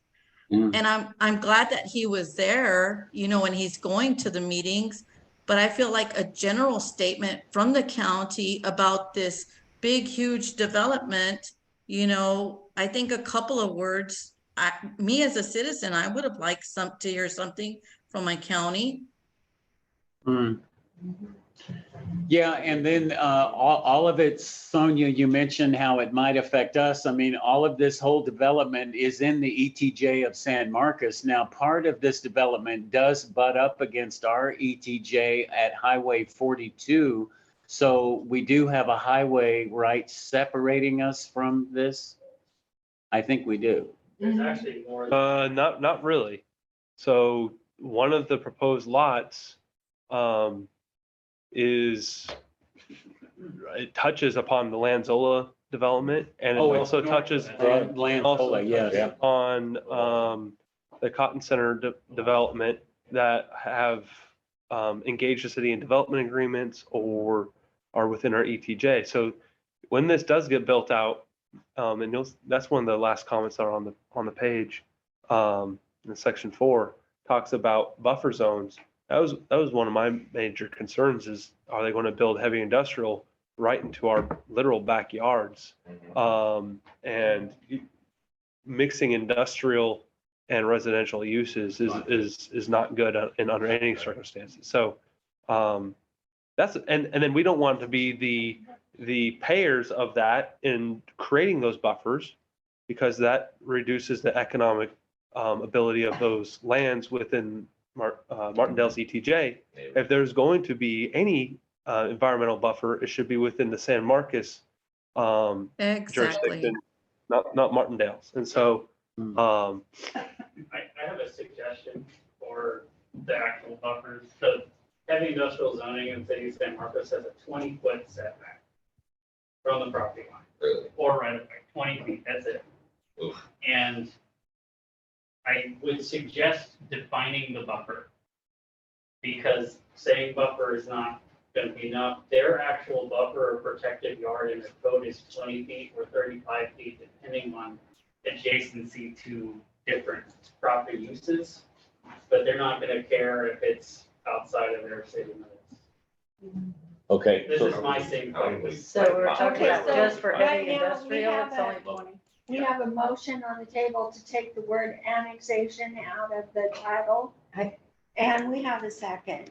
Then we'll have to have another motion to address other things about the resolution. So I'm gonna call for a vote. All in favor of taking the word annexation out of the title, please say aye. Aye. You made the motion. Okay, and are there any nays? Okay, so that motion carries. So now we can entertain another motion. What was your motion? the motion was to change the title. I mean, Suggestions. how do you vote? We got three I wanted votes. to ask Sonia a question before we went on to the vote.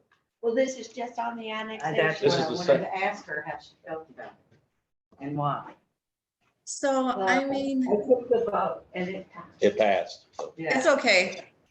Okay, we got the same, it's the same verbiage. We just took out annexation. So my question for you, since you've been involved with this, I guess when it comes to the zoning part, that's when we get into the buffer zones and all that. Correct. Okay. So, you guys have been dealing with San Marcos. Did you enjoy, do you approve of the wording of the resolution?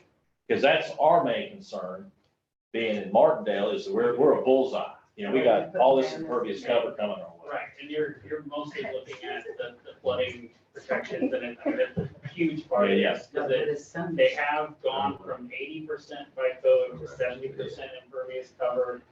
We're pushing for 60. I don't think that's ever gonna happen. So we are also pushing for higher water quality treatment standards. They just increased it to 75% removal of suspended solids. They were at 70% before. I kept pointing to where they were getting 70%. They said that was the standard on the aquifer. And I said, what aquifer are you referring to? There's nothing written like that.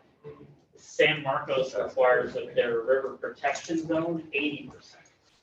And that's the lowest number you will ever find. The higher, the better in this case. And so that's why we're going with 80, because that actually touches the property. That river protection zone ends because Martindale begins. And so they don't look at anything in Martindale.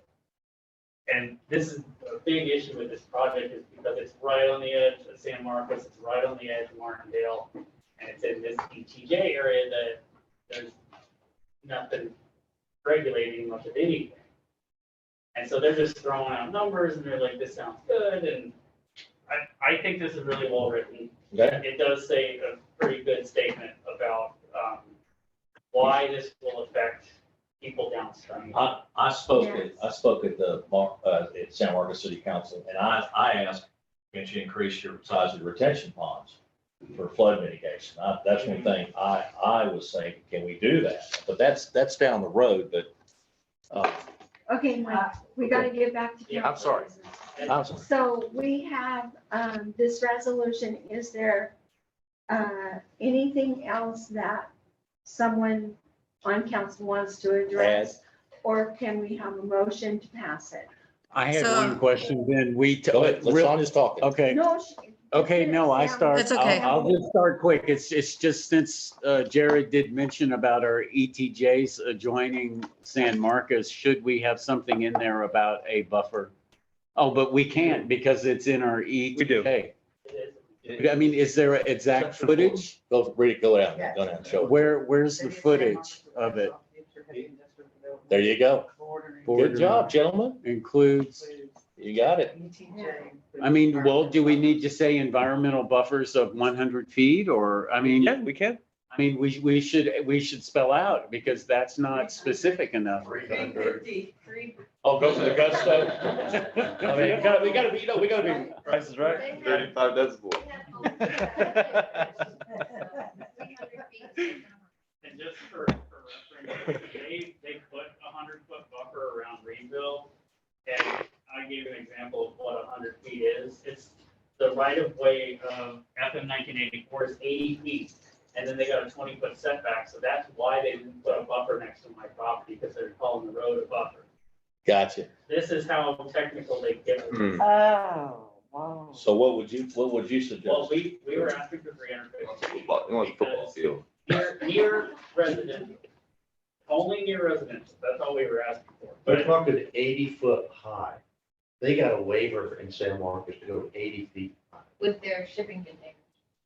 Okay, then we might say including environmental buffers of say 300 feet in adjacent to residential zoning.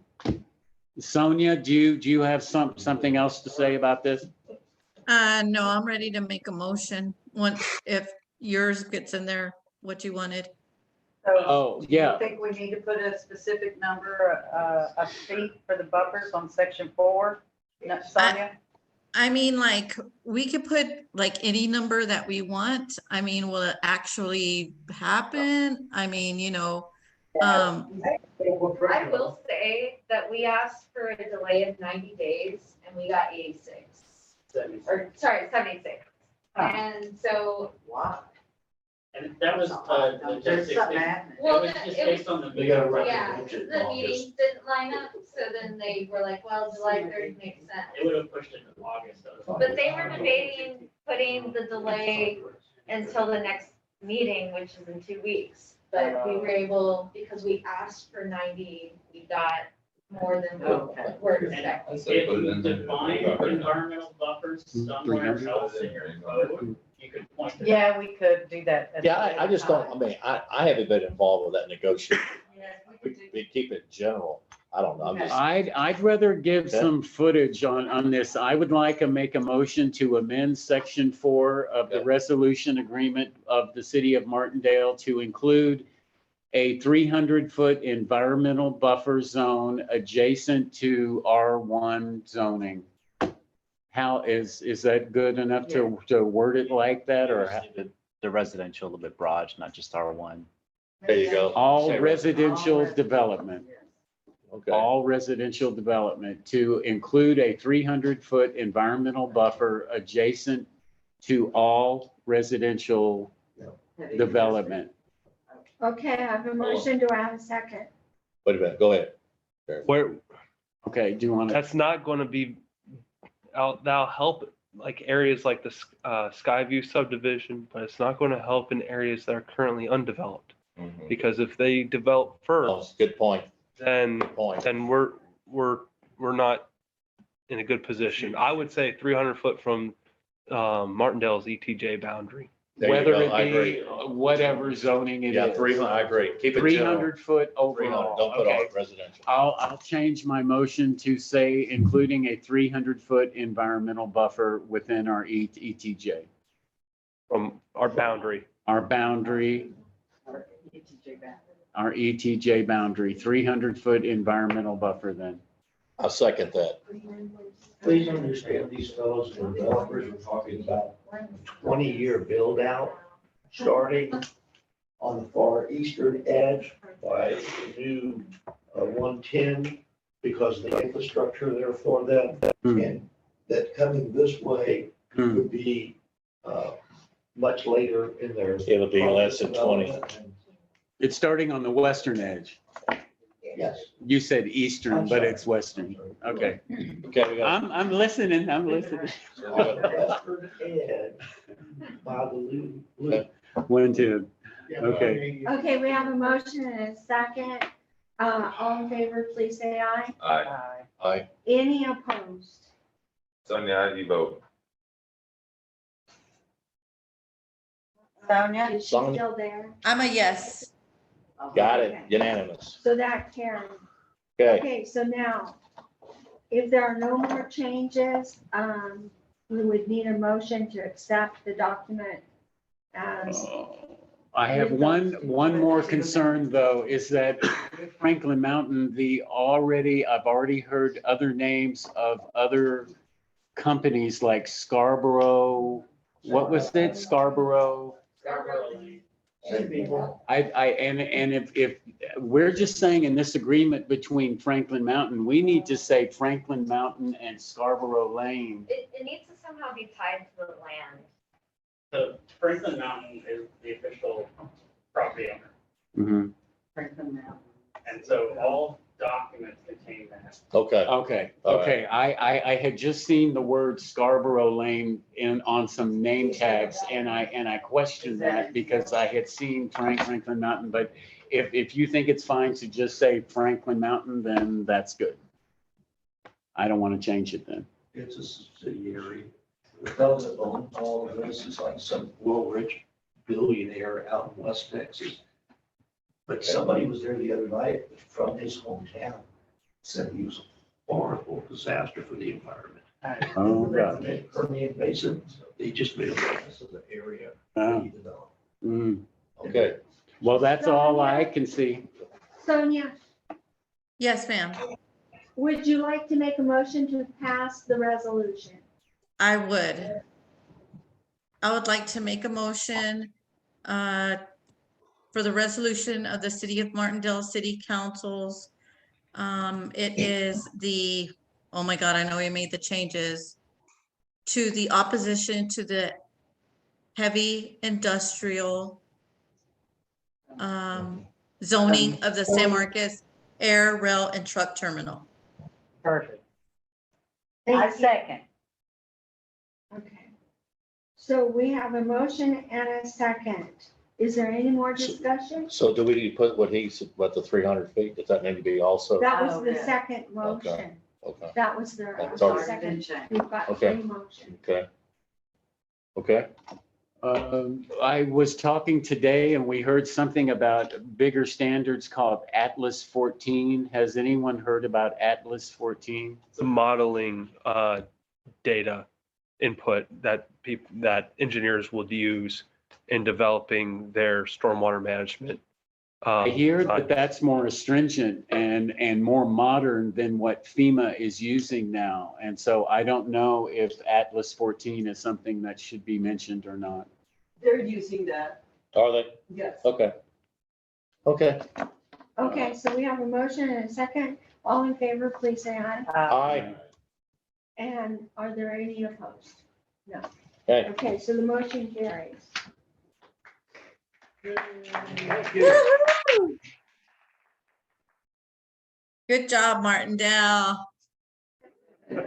Thank you for your help, everybody. Yeah, thanks for coming. It really helps. We'll try our best, you know. Thank you. You can stay or you can leave. We're going on with the rest of our business. Yeah, we'll do this next discussion. Dinner calls, what can I say? Yeah. I just also want to thank Adrian for all his hard work. Thank you, Adrian. Good job, young man. I don't know if y'all know, but there's a old landfill on the back end of Camp Gary that's leached into all the soil on that edge of the area of the smart terminal. I just told them about it the other night for the first time. May I send you guys a copy of the federal study that was done? Yeah. Yeah, Yes, we it want it. leaches into the water table. like- Exactly. What I was telling them the other night was, if they start doing 20-foot cut and fill, they could be releasing PCBs into the soil. Hmm. I mean, they identified multiple chemicals that leached out of the landfill 30 years back. And it's potentially going to be released into the that flows underneath that. And so, I'm quite concerned that they start digging, that it's gonna create the ability to request. We need to continue. Anyhow, Okay. thank you. Yes, send us that, please, Bruce. Thank Thanks, you. Bruce. Extra of those colored copies. Oh, If you want to, if you want to. No, here. Here, take it. yeah. You don't want it? I want two of them myself, so here's one. Extra. Yeah, that's it too. I'm gonna get. Good job there, You want Mrs. black and Harper. white, a couple of the black and white ones too? No, those we should save. These are ours? Oh, okay. Thanks for coming. Oh, I thought she. Hey, thanks for the You've info. always been the best stop in San Marcos. Yes, keep us informed. Okay. Thank you. I'll follow up with what Let us know we can what go I in there. shared with City of San Marcos. And Let us know we can maybe next time. email the I mayor, spoke to city one. secretary, and, our city manager. Okay, we're gonna move on to Okay, thank you. 3.1. And we have here tonight Bill Calderon from Genesis Consolidated Industries. And he's here to answer any follow-up questions. In your packet is the this development strategy. It's called. Okay, now this is just for discussion only? Yes. Yeah, the reason why this is brought before council is there's a previous presentation made on the development for a solar panel farm, for lack of a better term. And there are some unique development methods and procedures that are being proposed. And we understood that there was some confusion. So this is an opportunity to come back, revisit some of those concepts, ask some questions if there are any, and that will help inform how we proceed with the development and agreement and those things. So this is really an opportunity for city council to dive deeper into those terms that were being discussed. Like cars. Yeah, like the tax reinvestment zones, the municipal management districts, the local government corporations, and how that all would support the intended development. And this is the solar Yeah. farm thing. Yep. That has the solar farm, the storage, and Battery storage. other residential, possibly, No residential. no residential, no Airbnb. Commercial. I thought you wanted mixed use for Airbnb. We're talking about, Is that a different? That was different. we're talking about commercial development on 142. No residential contemplated whatsoever. In the development. And Mayor, Council, thank you. Adrian, thank you for your help in getting it on the agenda. This memo we drafted basically to hopefully to help clarify some of what might have been confusion and or questions about the information that we presented. We know it's a new concept, foreign, if you've never wrestled with it before, and so the memo basically was intended to try to hit the essential elements of what it is that we were asking for council to consider, in the hope that we could clarify things such that you would be comfortable authorizing us to go ahead and or authorizing the city to publish the notice on that is required as part of the creation process for the tours, because that basically would be step one. We mentioned the local government corporation and the management district elements as part of things that we would also ask the city council to support resolutions consenting the creation of.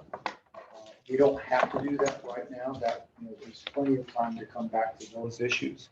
But we basically wanted to make sure that we hit on all the essential elements so that you guys feel comfortable working with us to go ahead and kick off that creation process by publishing the notice.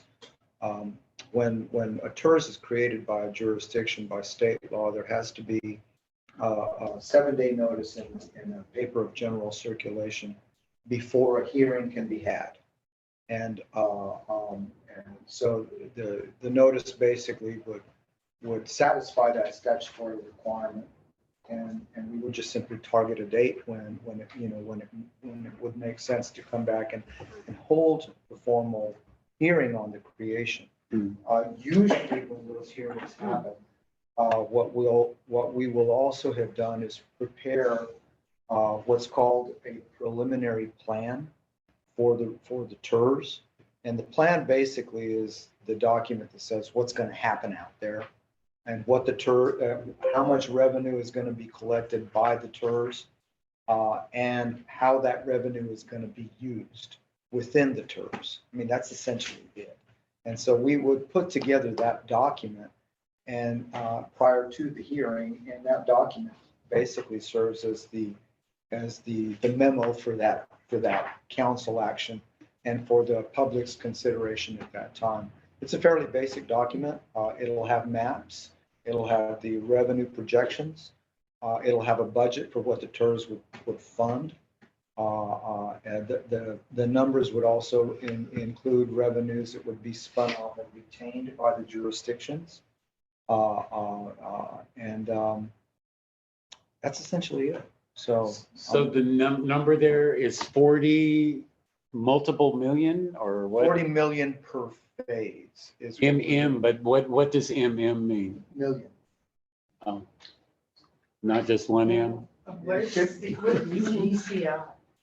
GC, They close on Turner Crest. Genesis Consolidated Industries is the company that is doing the solar farm development. And so you closed on the purchase of the land? Not until August 31st. There is a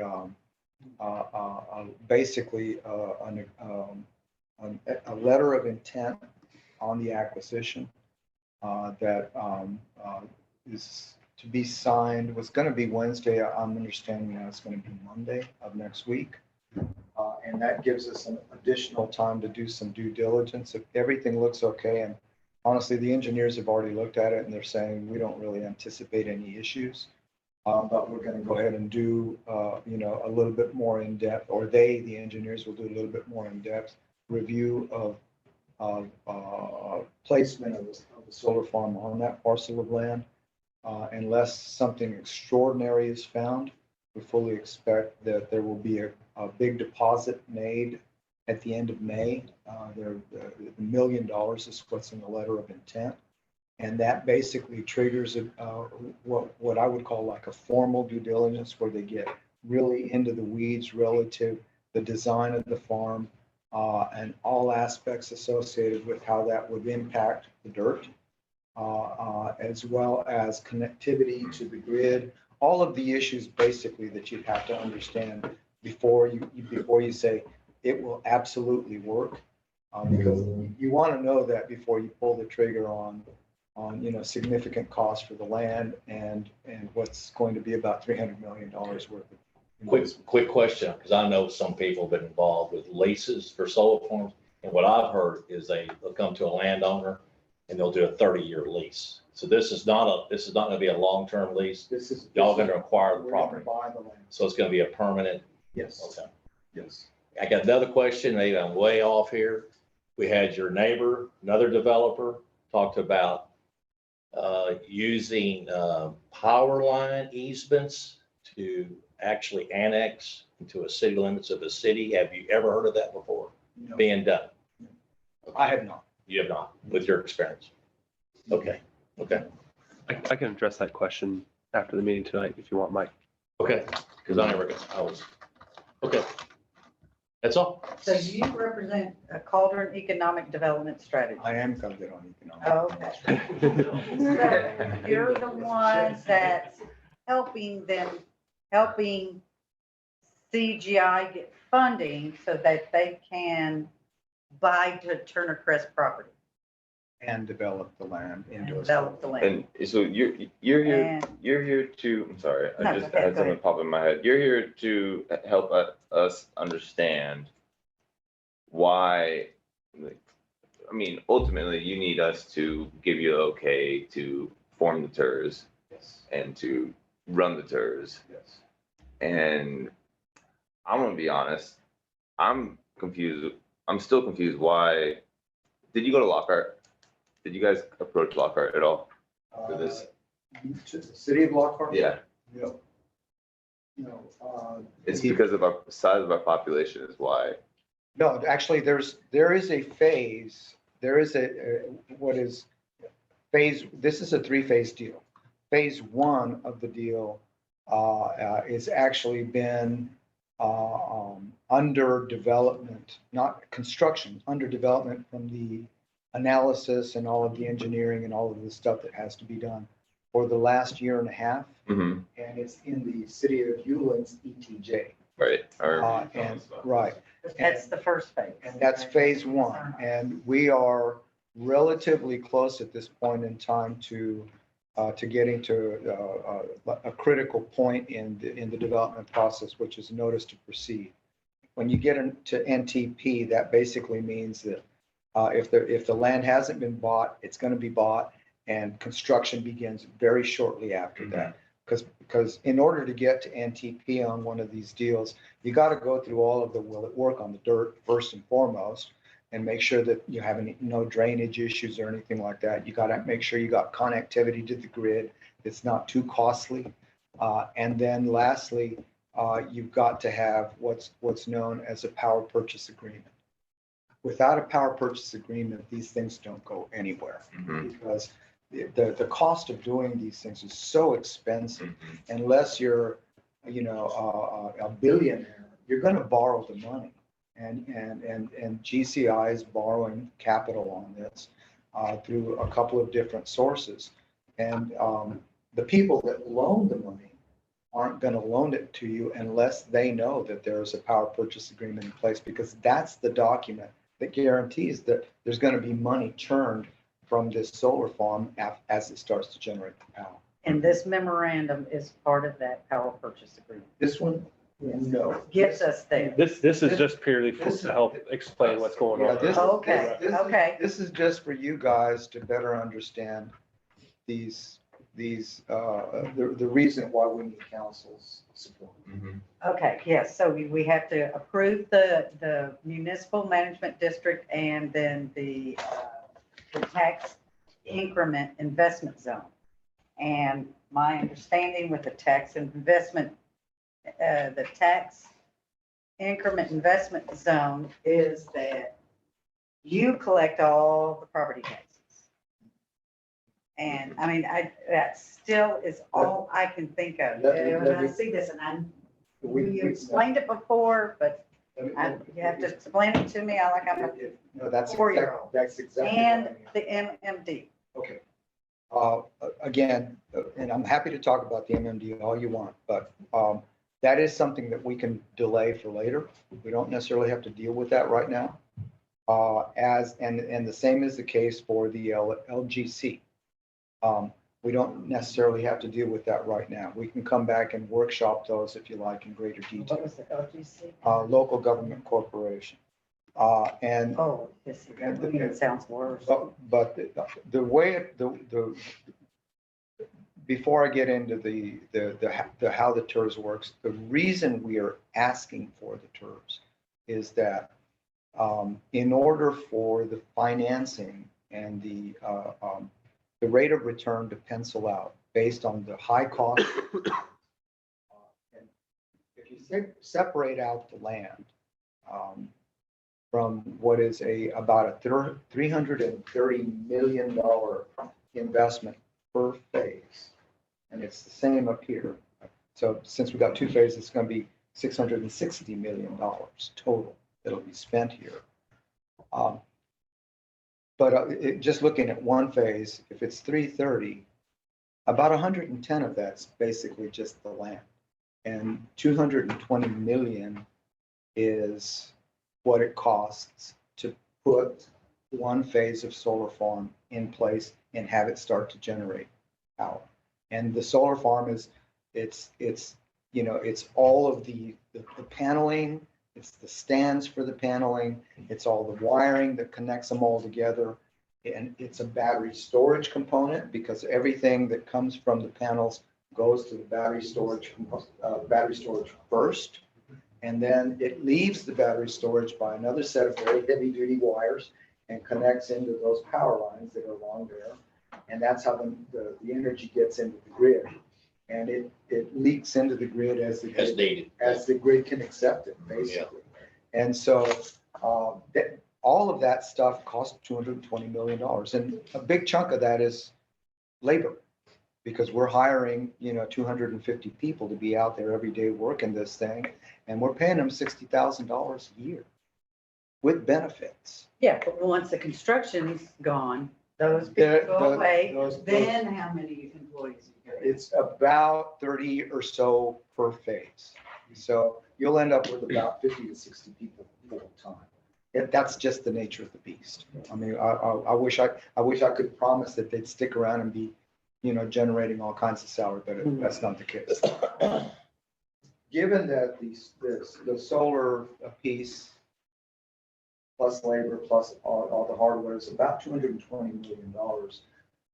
What we're asking for is essentially just a little over 10% of that to be kicked in by the TERS to the project in the form of an economic development For grant. what? What is it that we're sacrificing? So the way that this works is, if the property was to generate $1 million in property taxes year over year over year, the tax increment reinvestment zone, depending on how it's structured, would get a percentage of that $1 million of property tax revenues back to the developer to either finance the debt it took to build it or to. I just said it. Yeah, it's a fancy tax kickback. So, Okay. but they're not the ones that They collect it. don't have to pay taxes. No, that's not true. The taxes come to us. The taxes come, and then the TERS as a entity, it's not also provides a check back to the developer, if you will. They're getting discounts. It's a discount refund. Yeah, so the answer to your Their question, taxes. your comment earlier about we collect the taxes, no, we don't. It's a city tool. Taxes go through the city to the TERS, and then the TERS, local government corporation on top. That mechanism is the one that takes the money that comes from the city to the TERS, and it uses it to cover the things in the project plan. Now, the project plan is largely going to be developer reimbursement for this, but there's going to be elements of that plan also that include, to the extent that we have to fund them, whatever water lines, sewer lines would have to be run on 142 to service the commercial lots that we would hope to develop, because right now there's no service out there. The TERS would also fund the cost of the roads to get into the land so that we can develop it. Just stuff like that that would be detailed out. And then on top of that, there is interest that we would also put in as a line item to cover some of the cost of carry because of the borrowed money. You said it would be almost $250 million, and this is only 10%. Right. How long do you plan on that TERS being active? We would propose to set it up, kind of standard operating procedure is 30 years. And the reason for that is so that once there's enough stream of revenue coming in, which would probably be about 4 years after the first phase is turned on, might be, let's just call it 4 years. If there's enough revenue coming into the pot such that we could issue bonds and pay back the cost of, essentially what we're asking for you to do is pay for the battery storage piece, which is about 27 million plus a few things that I mentioned plus interest. That's why it's 40 in the memo. If we sell bonds at that point in time, year 4, if you have a 30-year TERS, you have 20 years to amortize that debt. Now, saying all of that, there is currently in the legislature a bill that would restrict bonded indebtedness through a local government corporation without voter approval. And so the idea of doing bonds may be something that we either pursue voter approval for, because I think it's going to pass. We'll know soon enough.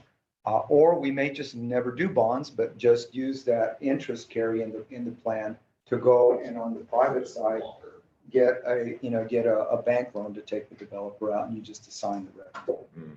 So, we won't know. Okay, so what's the MMD and how does that differ from a MUD?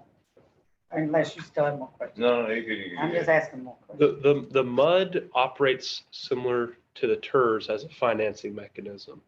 That it's a separate political entity.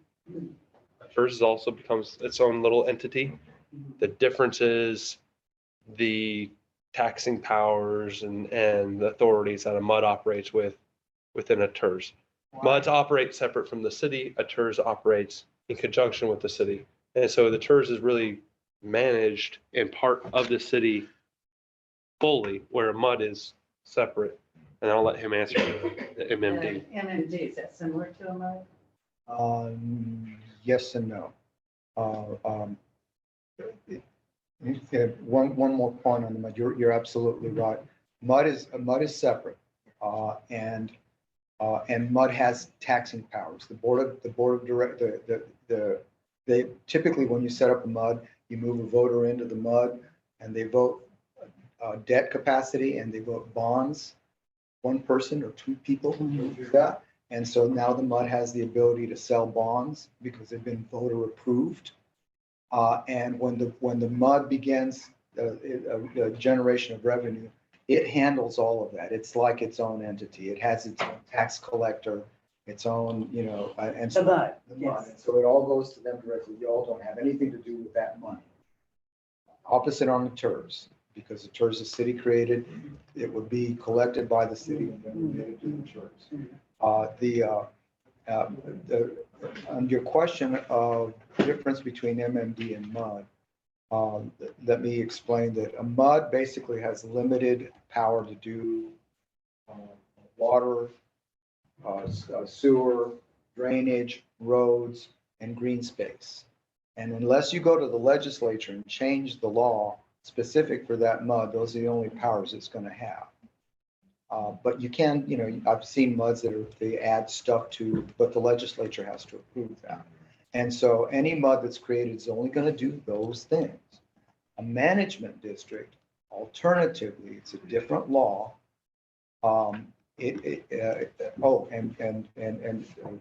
Similarity between MUDs and MMDs. MUDs can be, and most often are created through a legislative process, through a local bill. But you can also go to TCEQ and file an application and get a MUD created that way. Management districts and MUDs are identical from that perspective. They can be created legislatively, or they can be created by TCEQ application. But the difference is a management district, also a political subdivision of the state, like a MUD. In other words, they can do what you could do. They have the same powers. An MMD is, it's like it virtually can do anything that a MUD can do and anything that a city can do as well. So it can handle if it levies a tax in the same fashion as a MUD, it can use the taxes to do everything that a MUD could do, but it can also use those taxes to fund municipal facilities. It can do virtually anything that a city can undertake. It can buy land. It can create places of public assembly. And oftentimes management districts will also, if you've got a lot of commercial development inside a management district, they can also instead of levying a tax, they have the option to do an assessment instead. So on a tax, you have to have 50% of the vote in order to levy the tax. In an assessment, you have to have 50% of the owners petitioning the MMD to say, we want you to charge us an extra dime, and we want you to use that money to provide marketing or extra security or green space maintenance or supplemental services that they wouldn't get otherwise. And so MMDs actually have a lot more power than a MUD. Yeah, it sounds like it. To do special economic development activity. Kind of similar to, I know we've talked about public improvement districts in the past. They're more similar to that PID idea. Yeah. Where they're often used in municipalities where they might have a downtown core that they want to revitalize and grow. They might use a management district to make that more suitable to commerce and things. Martindale has its own MUD, correct? No, the city of Martindale does not maintain MUDs. MUDs are separate political entities from cities. These management districts, these TERs, they are basically a subsidiary, if you will. So if the city of Martindale is a sheet of paper, a TERS becomes a layer within that a certain area of the city, and then a management district could be a layer on top of the TERS or separate from the TERS or just. Sounds like it would be more powerful than the city. It operates under the city. So it has powers to. It has to ask to go to the bathroom. Ask it as city to go to the bathroom. I No. don't know. I don't know if I would say that, but Are we talking about an MMD or the TERS? MMD. Yeah, in the case of MMDs, the reason why it's on our list of requests is that we anticipate when we do the commercial development and whatever green space might be associated with that, once that is developed, there's going to be maintenance costs associated with that because we'll do none of this is like detailed out in land plans yet. And it's going to take a while for us to get there because we're going to start on the back end of the property and move toward the highway. And so we won't get to the commercial stuff for a long time. But when that time comes, we want it to be very high quality, very beautiful. And so it's going to be, what I would call super landscaped, super branded, very nice looking development.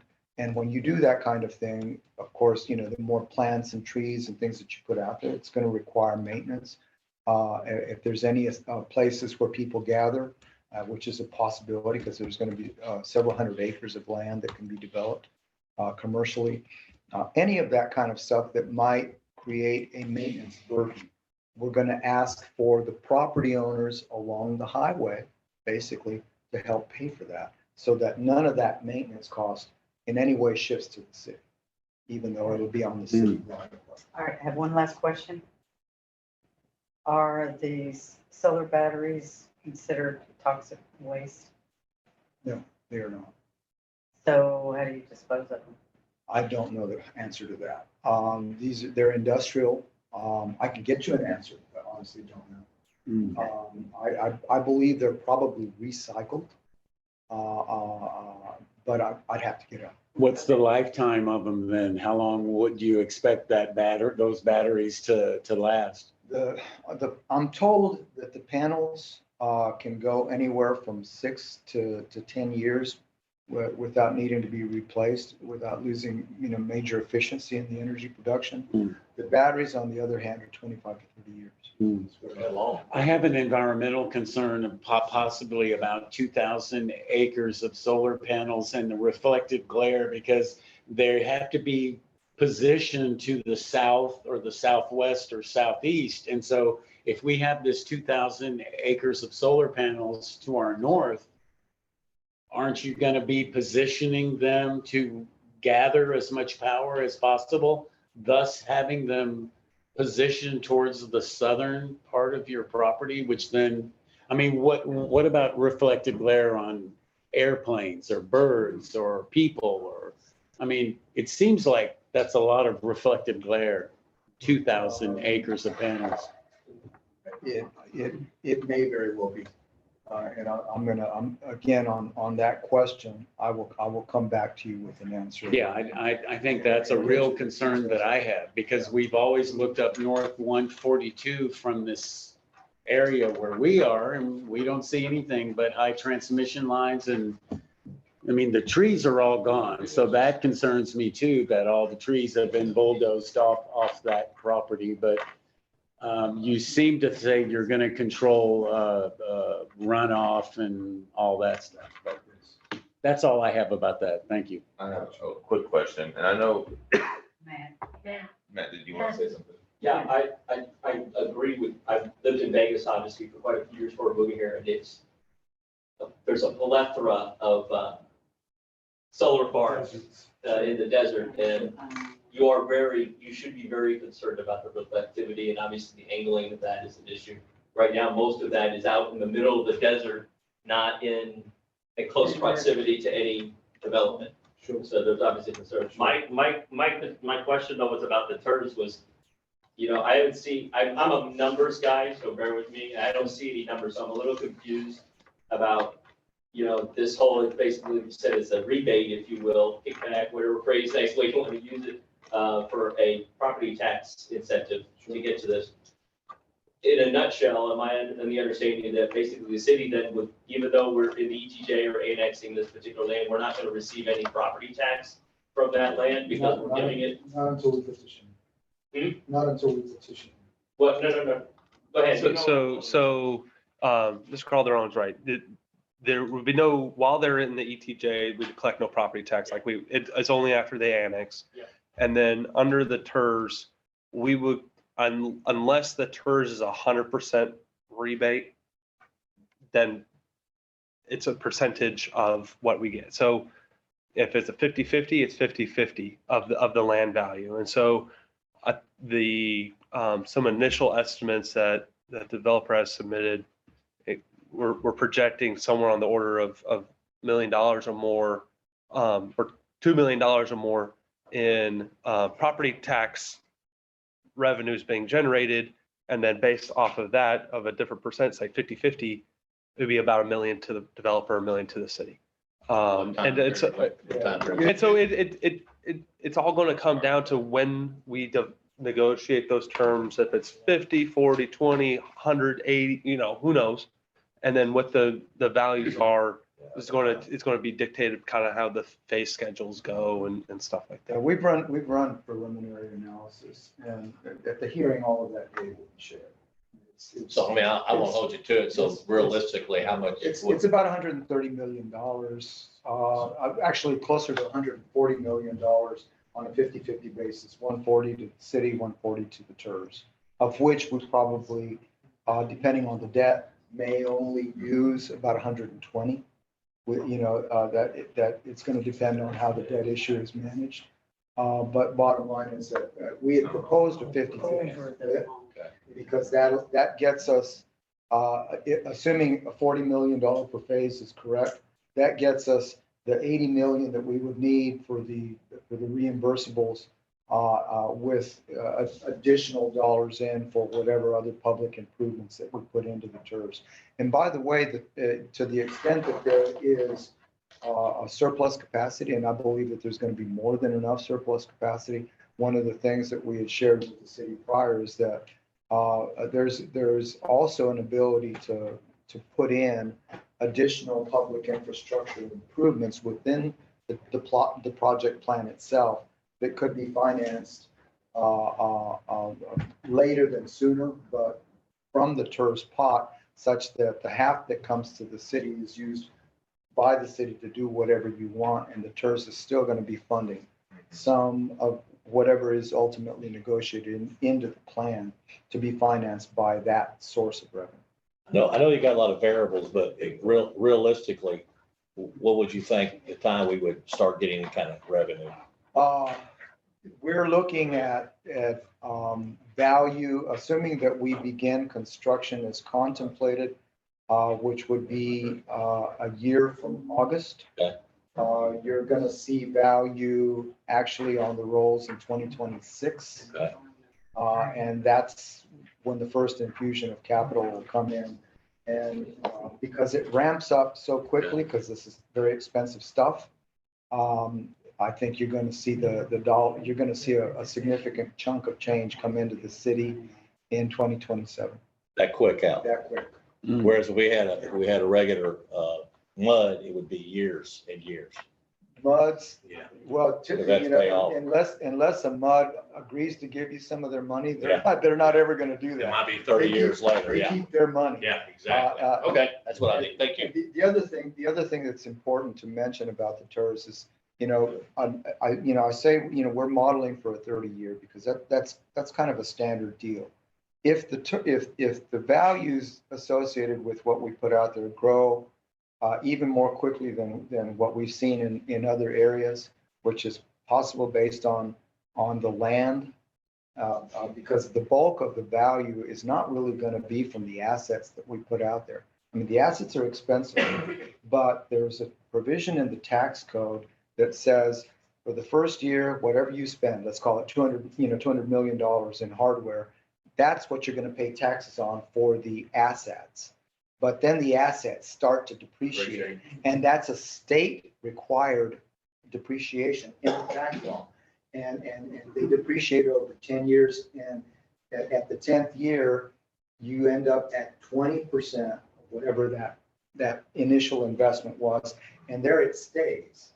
And so, the bulk of our money from the TERS that we, and the taxes that we would pay you and then get half back from the TERS, the bulk of that initially is going to be assets and some land. But what's going to happen is, like, very soon, maybe 3 or 4 years, they're going to basically be equal to one another. And then the land's going to continue to grow and the assets will go down. And so the bulk of our money in any TERS, basically, not just this one, anyone that would be created that's doing this kind of thing, is going to come not from what you build in the TERS. It's going to come from the value of the land as it goes up. Because when a TERS is created, you take a snapshot of what's out there, and that's base value.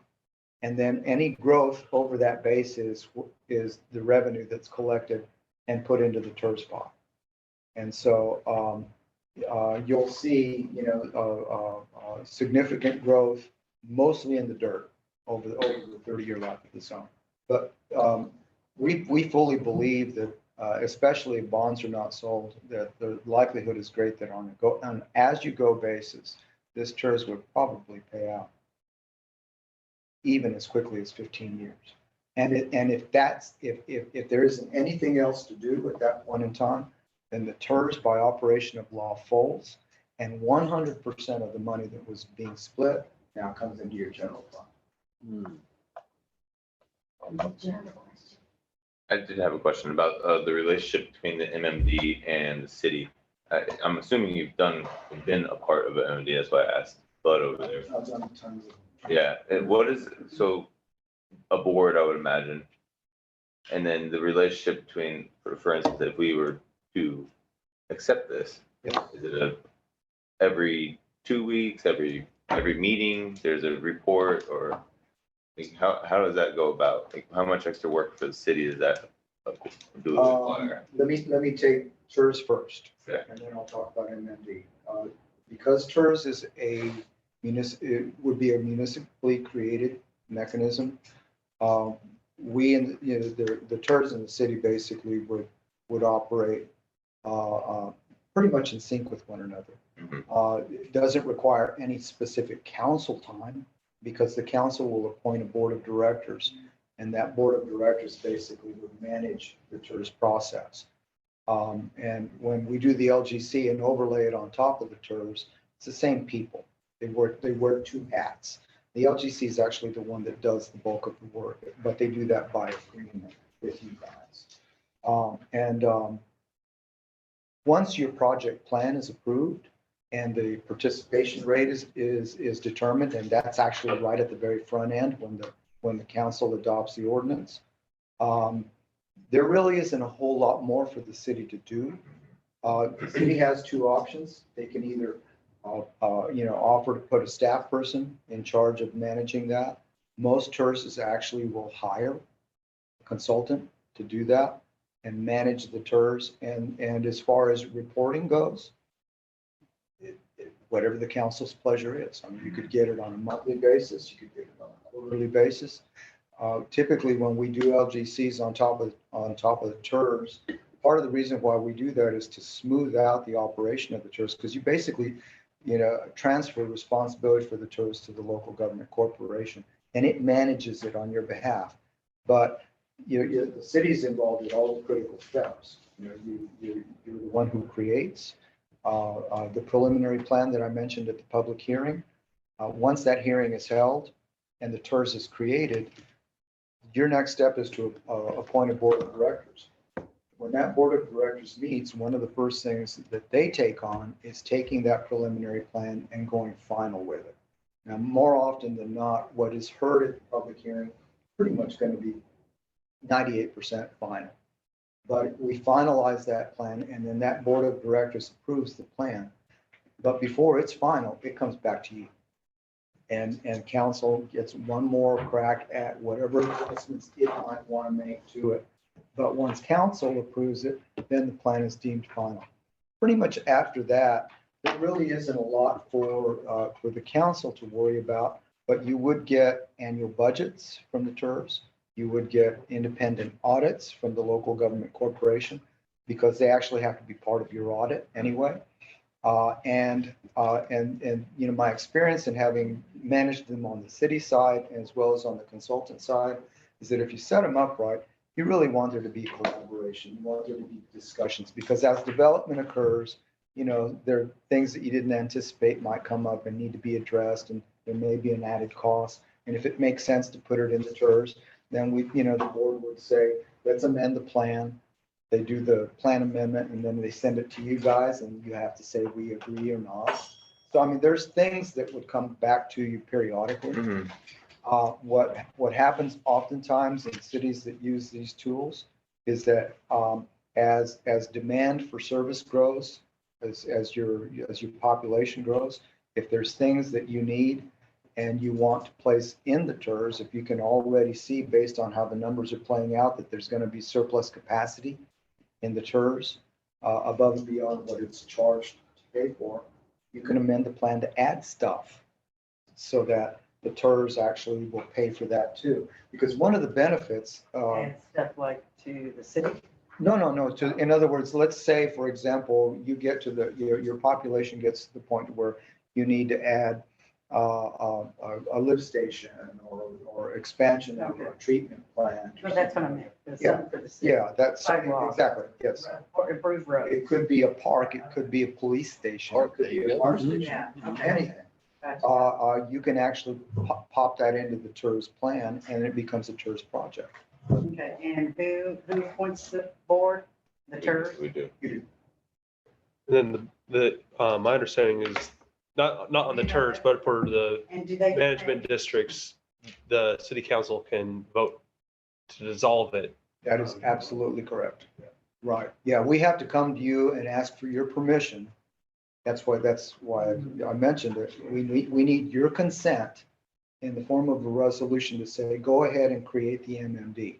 And then I'm going to take that and I'm going to put together all the other junk that's got to go in the application and go to TCEQ and ask TECQ board to approve the MMD. And typically that approval will come with an initial board of directors. But after that, when their initial terms expire. Are they paid? No. Typically, no. They, file. So we could eventually make it like a planning and zoning and have the city council be the TERS or in charge of the TERS. The TERS, right? You might not want to. Yeah, there's, I know we're trying to separate the planning and zoning from being the city council too. yeah, no, Greenhouse. the statute provides for the creating jurisdiction to appoint a board of directors.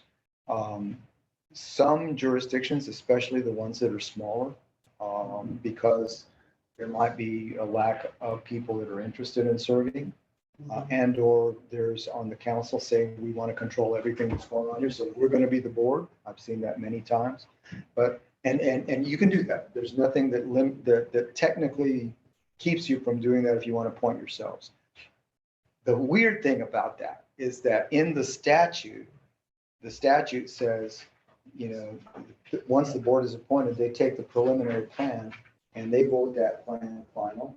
And then that plan comes back to you guys and you finalize it. So you gotta vote it. So you'd be kind of approving yourself, Yeah, I know. which is kind of it's just an odd thing, but it's not illegal. And I've got, I just did one in a very small town called Indian Lake in South Texas.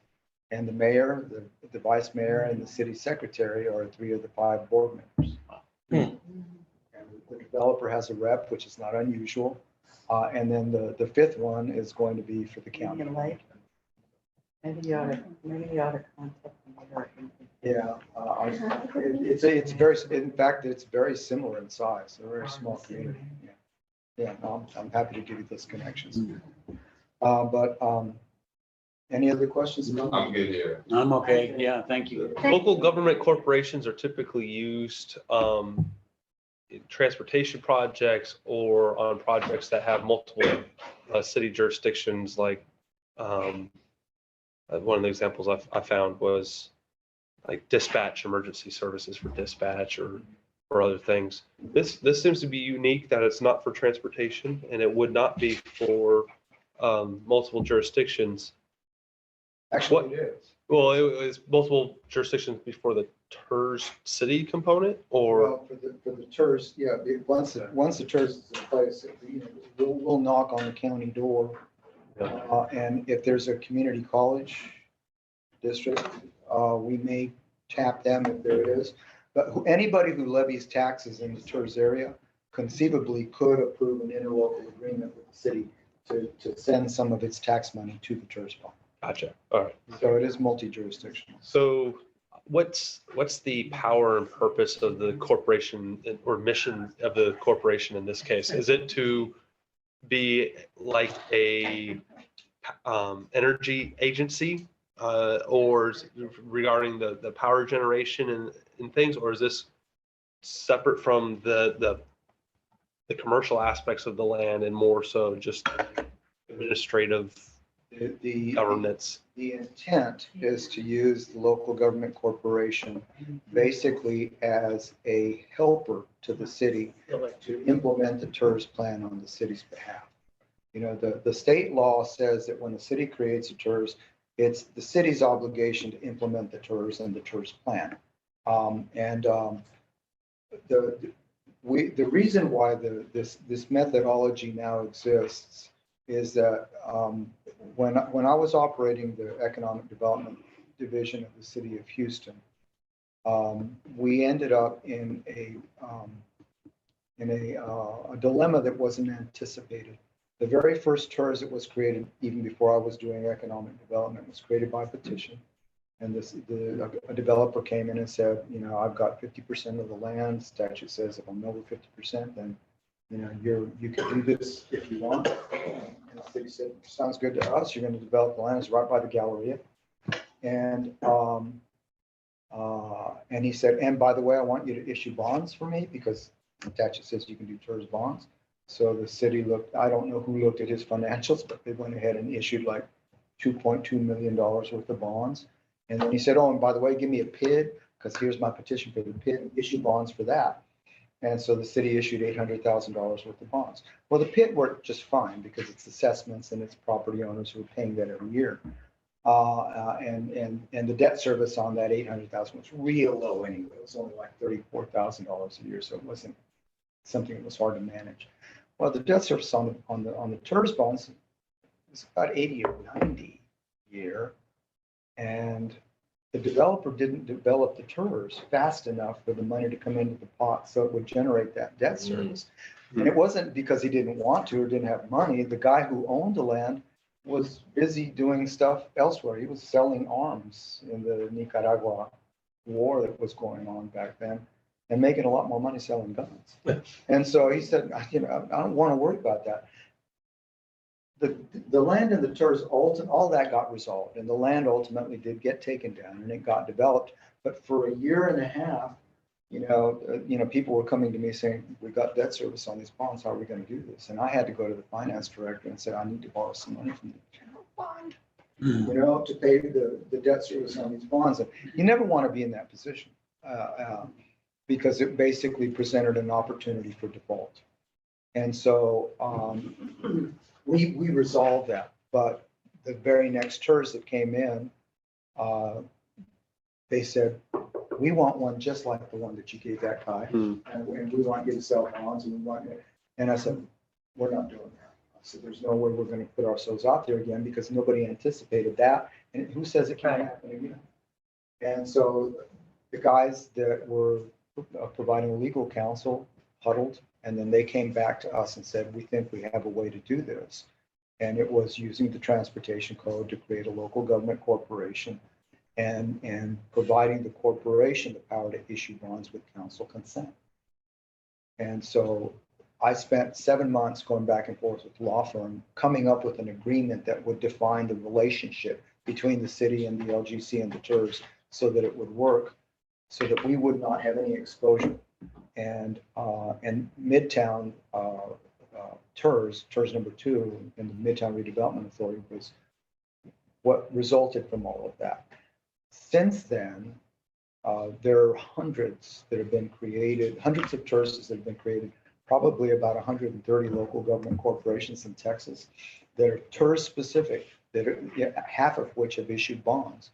There are no defaults, but we set the standard and we set the structure up, so everybody's copying that. And that's basically why we created it. It's partly to pass on the responsibility for TERS management, but mostly to enable the ability to do bonds without the bonds having to be sold by the city.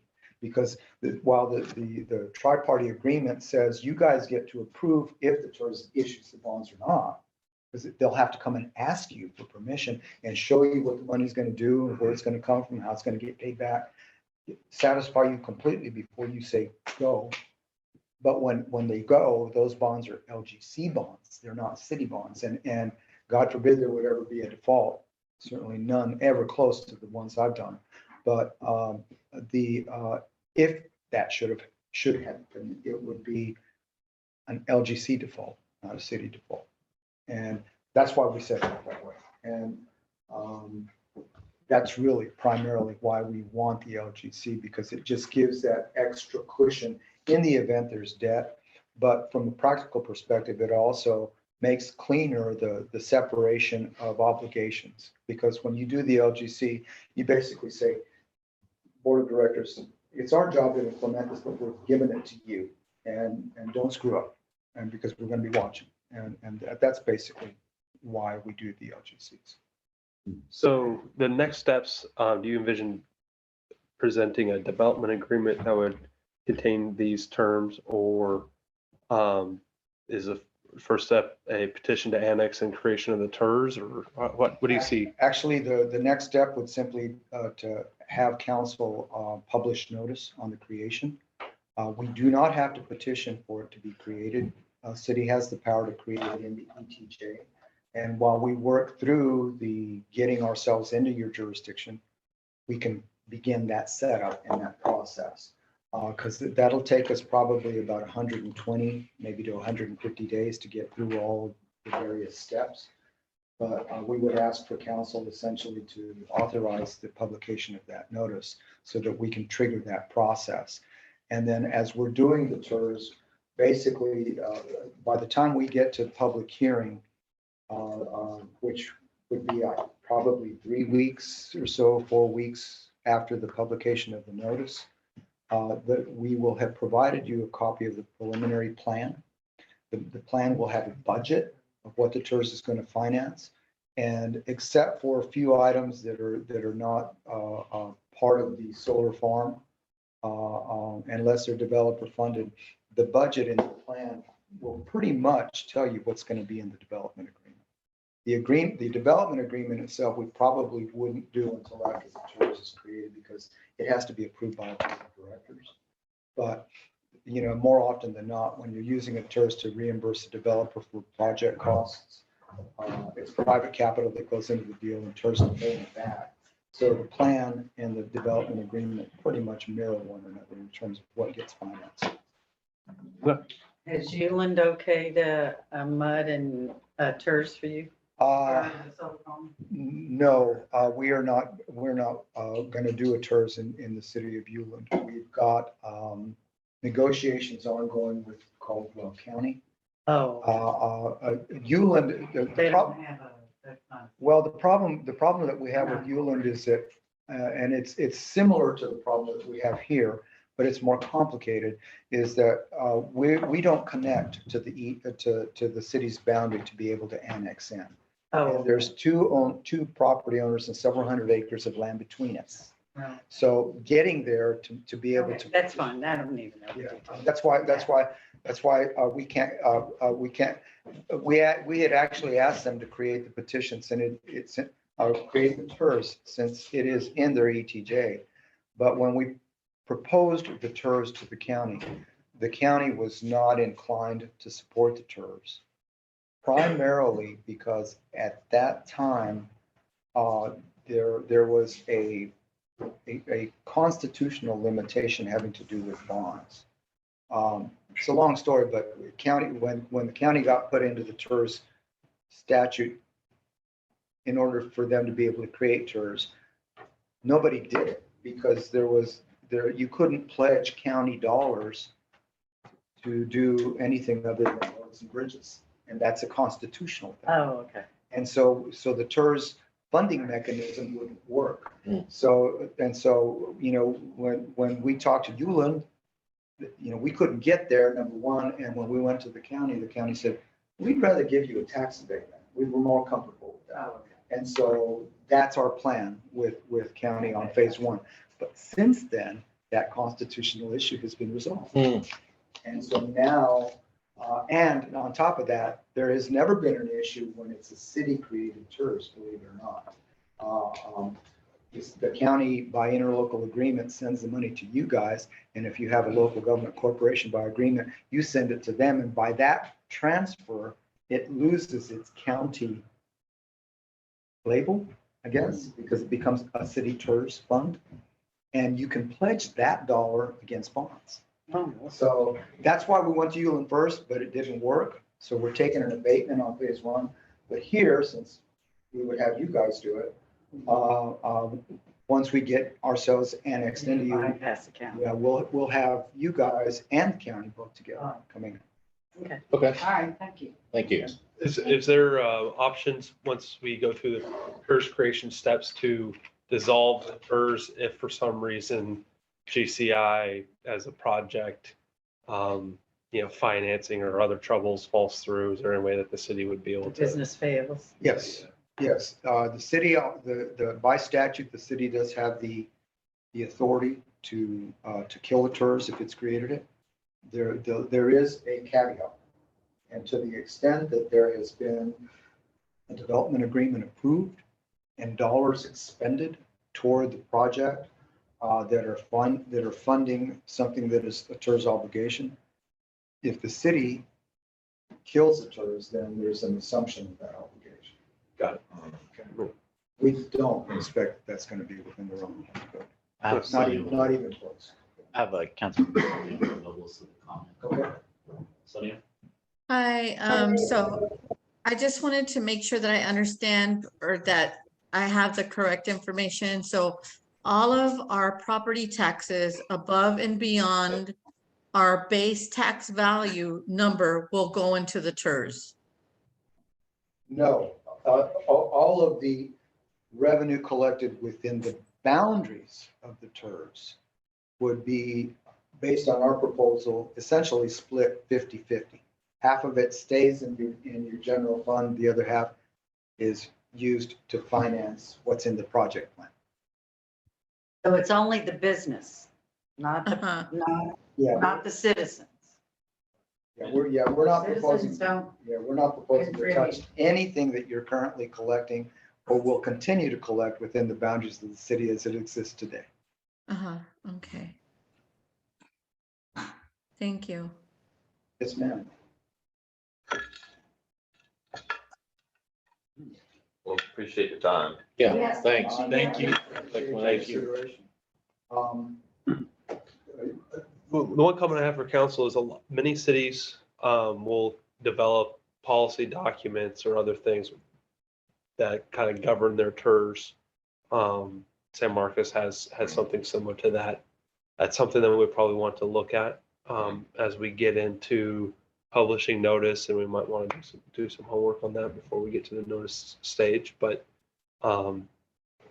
between now and then, I think I'm not sure what other information we'll need to go through the notice steps. I think we'll want to work with Mr. Calderon on understanding those processes, and then at what stage in the creation process we need to, determine numbers and cents on, is it the 50%? Is it something different? Because at some point we're going to have to do a public hearing. So have all that ironed out. Let me suggest. We have to create the zone first before we can do a public hearing, or we need a public hearing before we do the zone. We have to do the public hearing. Yeah, you have to do the public hearing to do the zone. And to do the district too. That would be a separate process, and we can wait on that. Okay. Yeah, because we're not going to meet that right away. But I guess a couple of comments. As far as policies go, I've never been opposed to having, a public policy for an economic development tool. And on abatements, in fact, we're obligated by statute to adopt a policy for use for abatements. Typically, because the TERS statute is fairly detailed in what it is that a TERS can be used for, I would suggest to you that the path of least resistance and greatest flexibility for the city would be to simply adopt. If you're going to adopt a policy, you don't need to, but if you're going to adopt one, that the policy be the statute and allow the statute to govern how it is that you use the tool if you decide to use it again and again. Because if you do it that way, then you have the maximum amount of flexibility. I've seen jurisdictions, San Antonio is a great example. We trained San Antonio before they did their first TERS. And before they did, because they didn't see the same kinds of development options as we had in Houston, they decided to place limitations. And so they adopted a set of guidelines, but it actually restricted their capacity to use the tool. And when somebody came and didn't meet that restriction, but they wanted it, they had to either amend their deal or vary it. And I don't, you can do those things too, but why, I guess my point would be, why limit yourself when the statute serves a good purpose in and of itself? And as far as movement forward goes, if you're not prepared to notice now, what I would suggest, just to make it clear to everybody that what will happen as you do, is I can go back and I can prepare the notice that you would issue, so that literally all you'd have to do is plug the date in and the date and time, and you're ready to go. So you see how that works. And I'll also go ahead and I wasn't planning on it, but I can do it. Put together what essentially will be the essential elements of the preliminary plan, because that document really is what governs how this tool is going to work. And you'll see it's going to be very consistent with what I'm doing. And maybe if you have those in hand, it'll give you the comfort you need. Yeah, I think that's part of the process, right? The hearing is on that project plan and financing plan, right? More often than not, yeah. Yeah. So that's have to have that. What are we doing here? right. So that's along with the policy.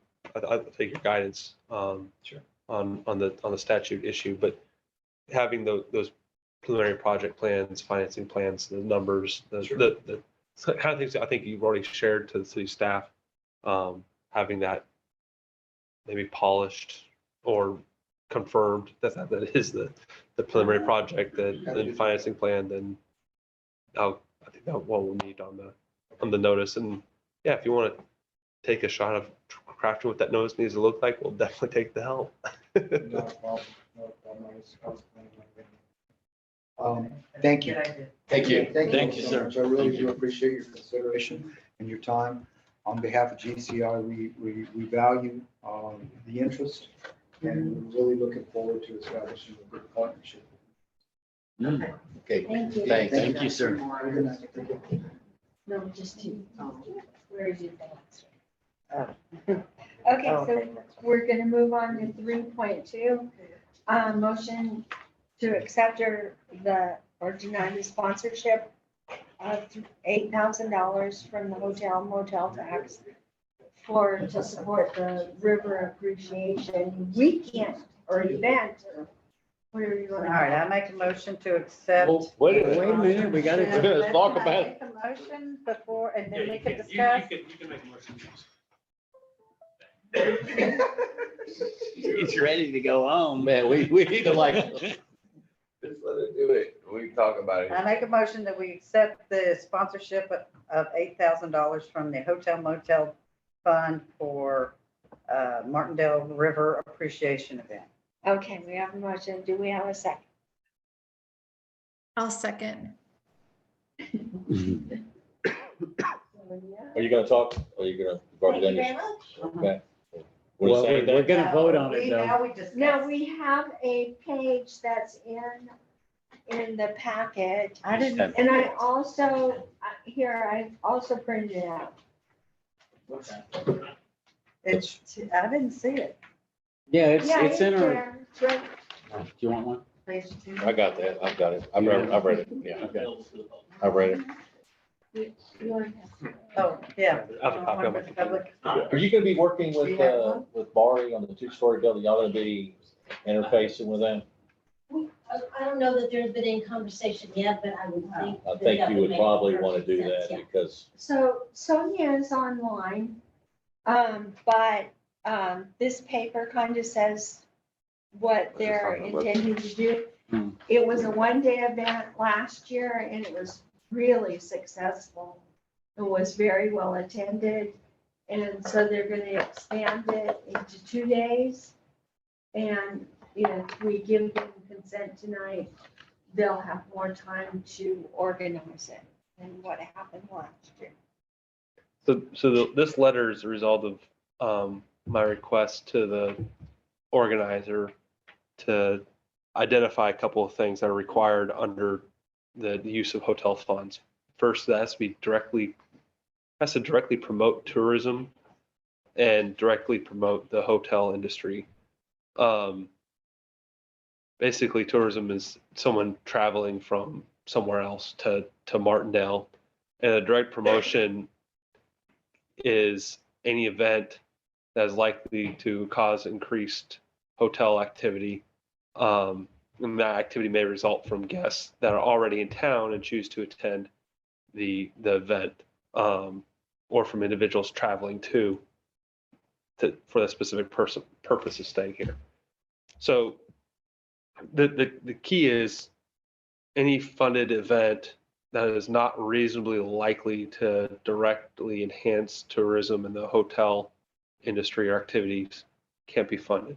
And so that's the reason why this was provided, was to outline those areas where this is the view of the organizers to promoting tourism and hotel activity. And the fact that it's not just a day event. It's a Yes, 2-day two-day. event. That 2-day event definitely helps that justification.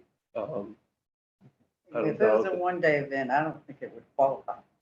I wouldn't vote for it. It depends. It depends on what it is. what about liability? What about insurance? Liability insurance? So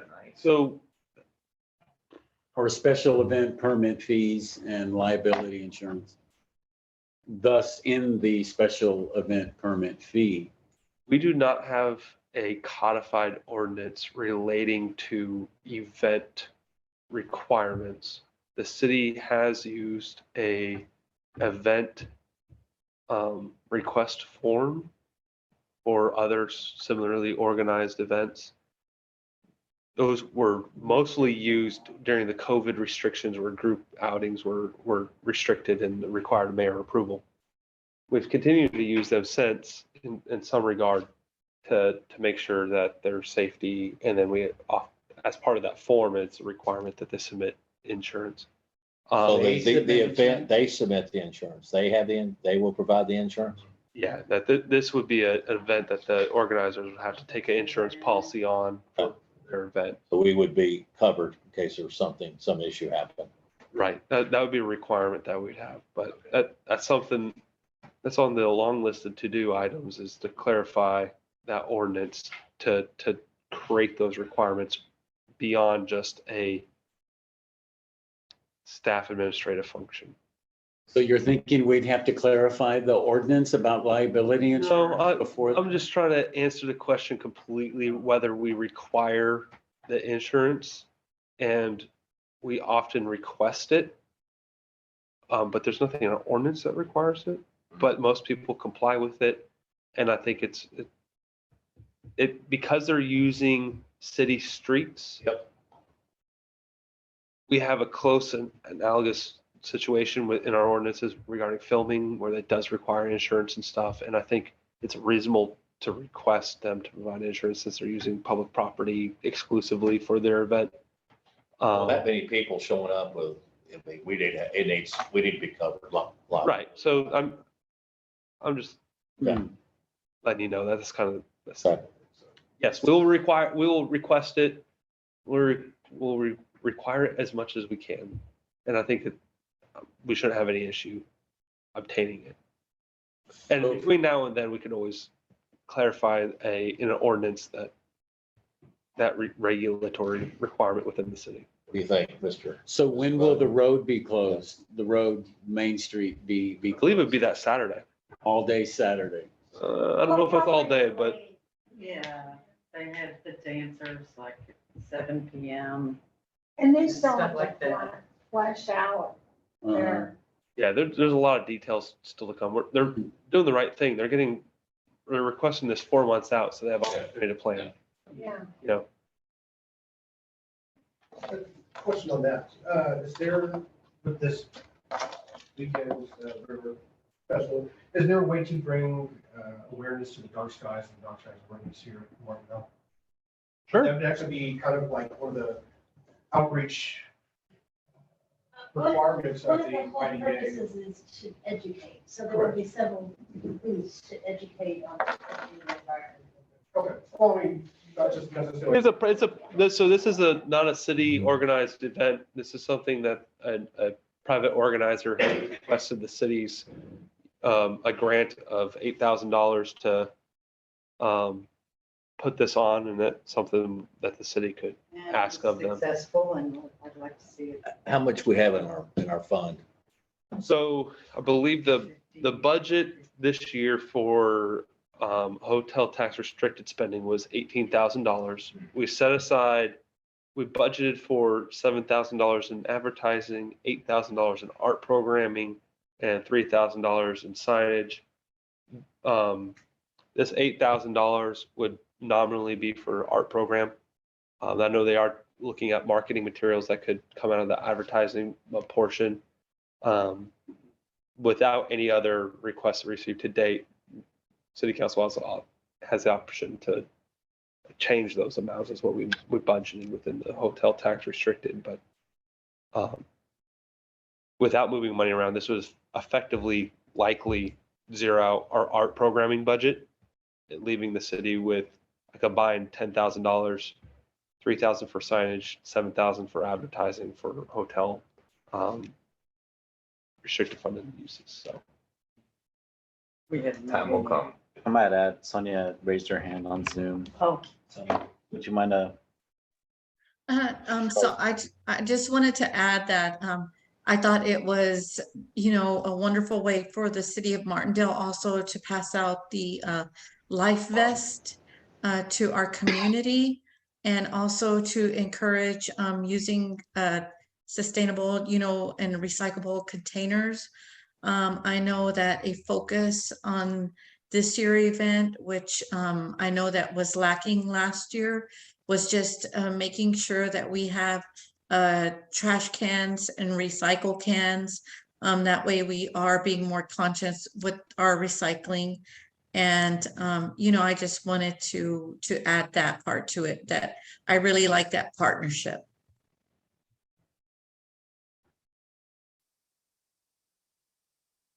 There were questions from council that you and I might be able to answer. Sounds good. I think the rest of the details will be, I guess, ironed out in the next 4 months. Yep. Okay. Okay, we have a motion and a second. All those in favor, please say aye. Aye. Aye. Are there any opposed? Hearing none, the motion carries. Okay. Thank you very much. We get a vote. Hanging in there with us. Thanks for waiting. Okay, so the last item is a motion to accept or deny to use the restricted child safety fees for the bicycle rodeo, not to exceed $2,000. And I don't think we have a date on that one. No, but the use of those funds is to purchase the bicycle helmet. And potentially other, How much did we have last year? How much did we use last year? Yeah. Maybe It was probably close to 2,000. probably around that. We got Because the about, helmets alone were 1,000. yeah. But that's where the majority of the expense came from.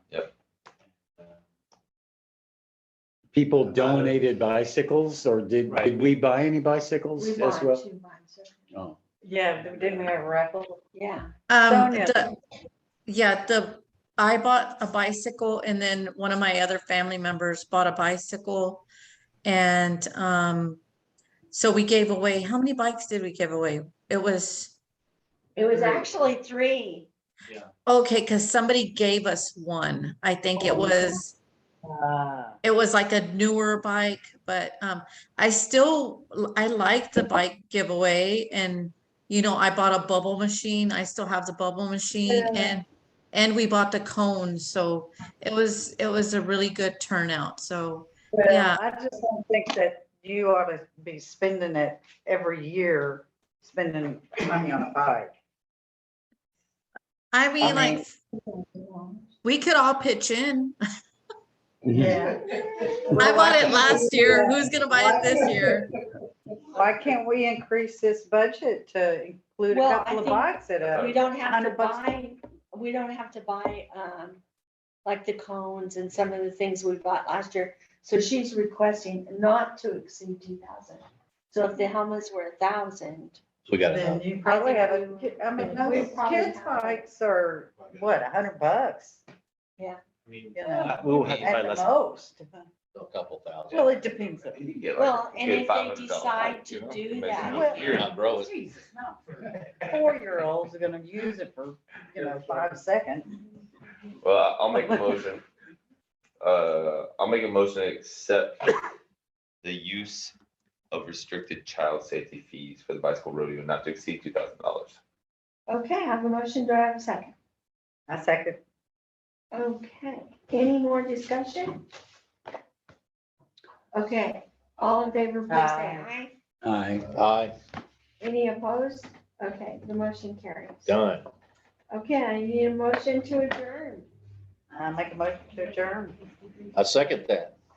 Okay, all in favor, please say aye. Aye. Thank y'all. work on our noise ordinance.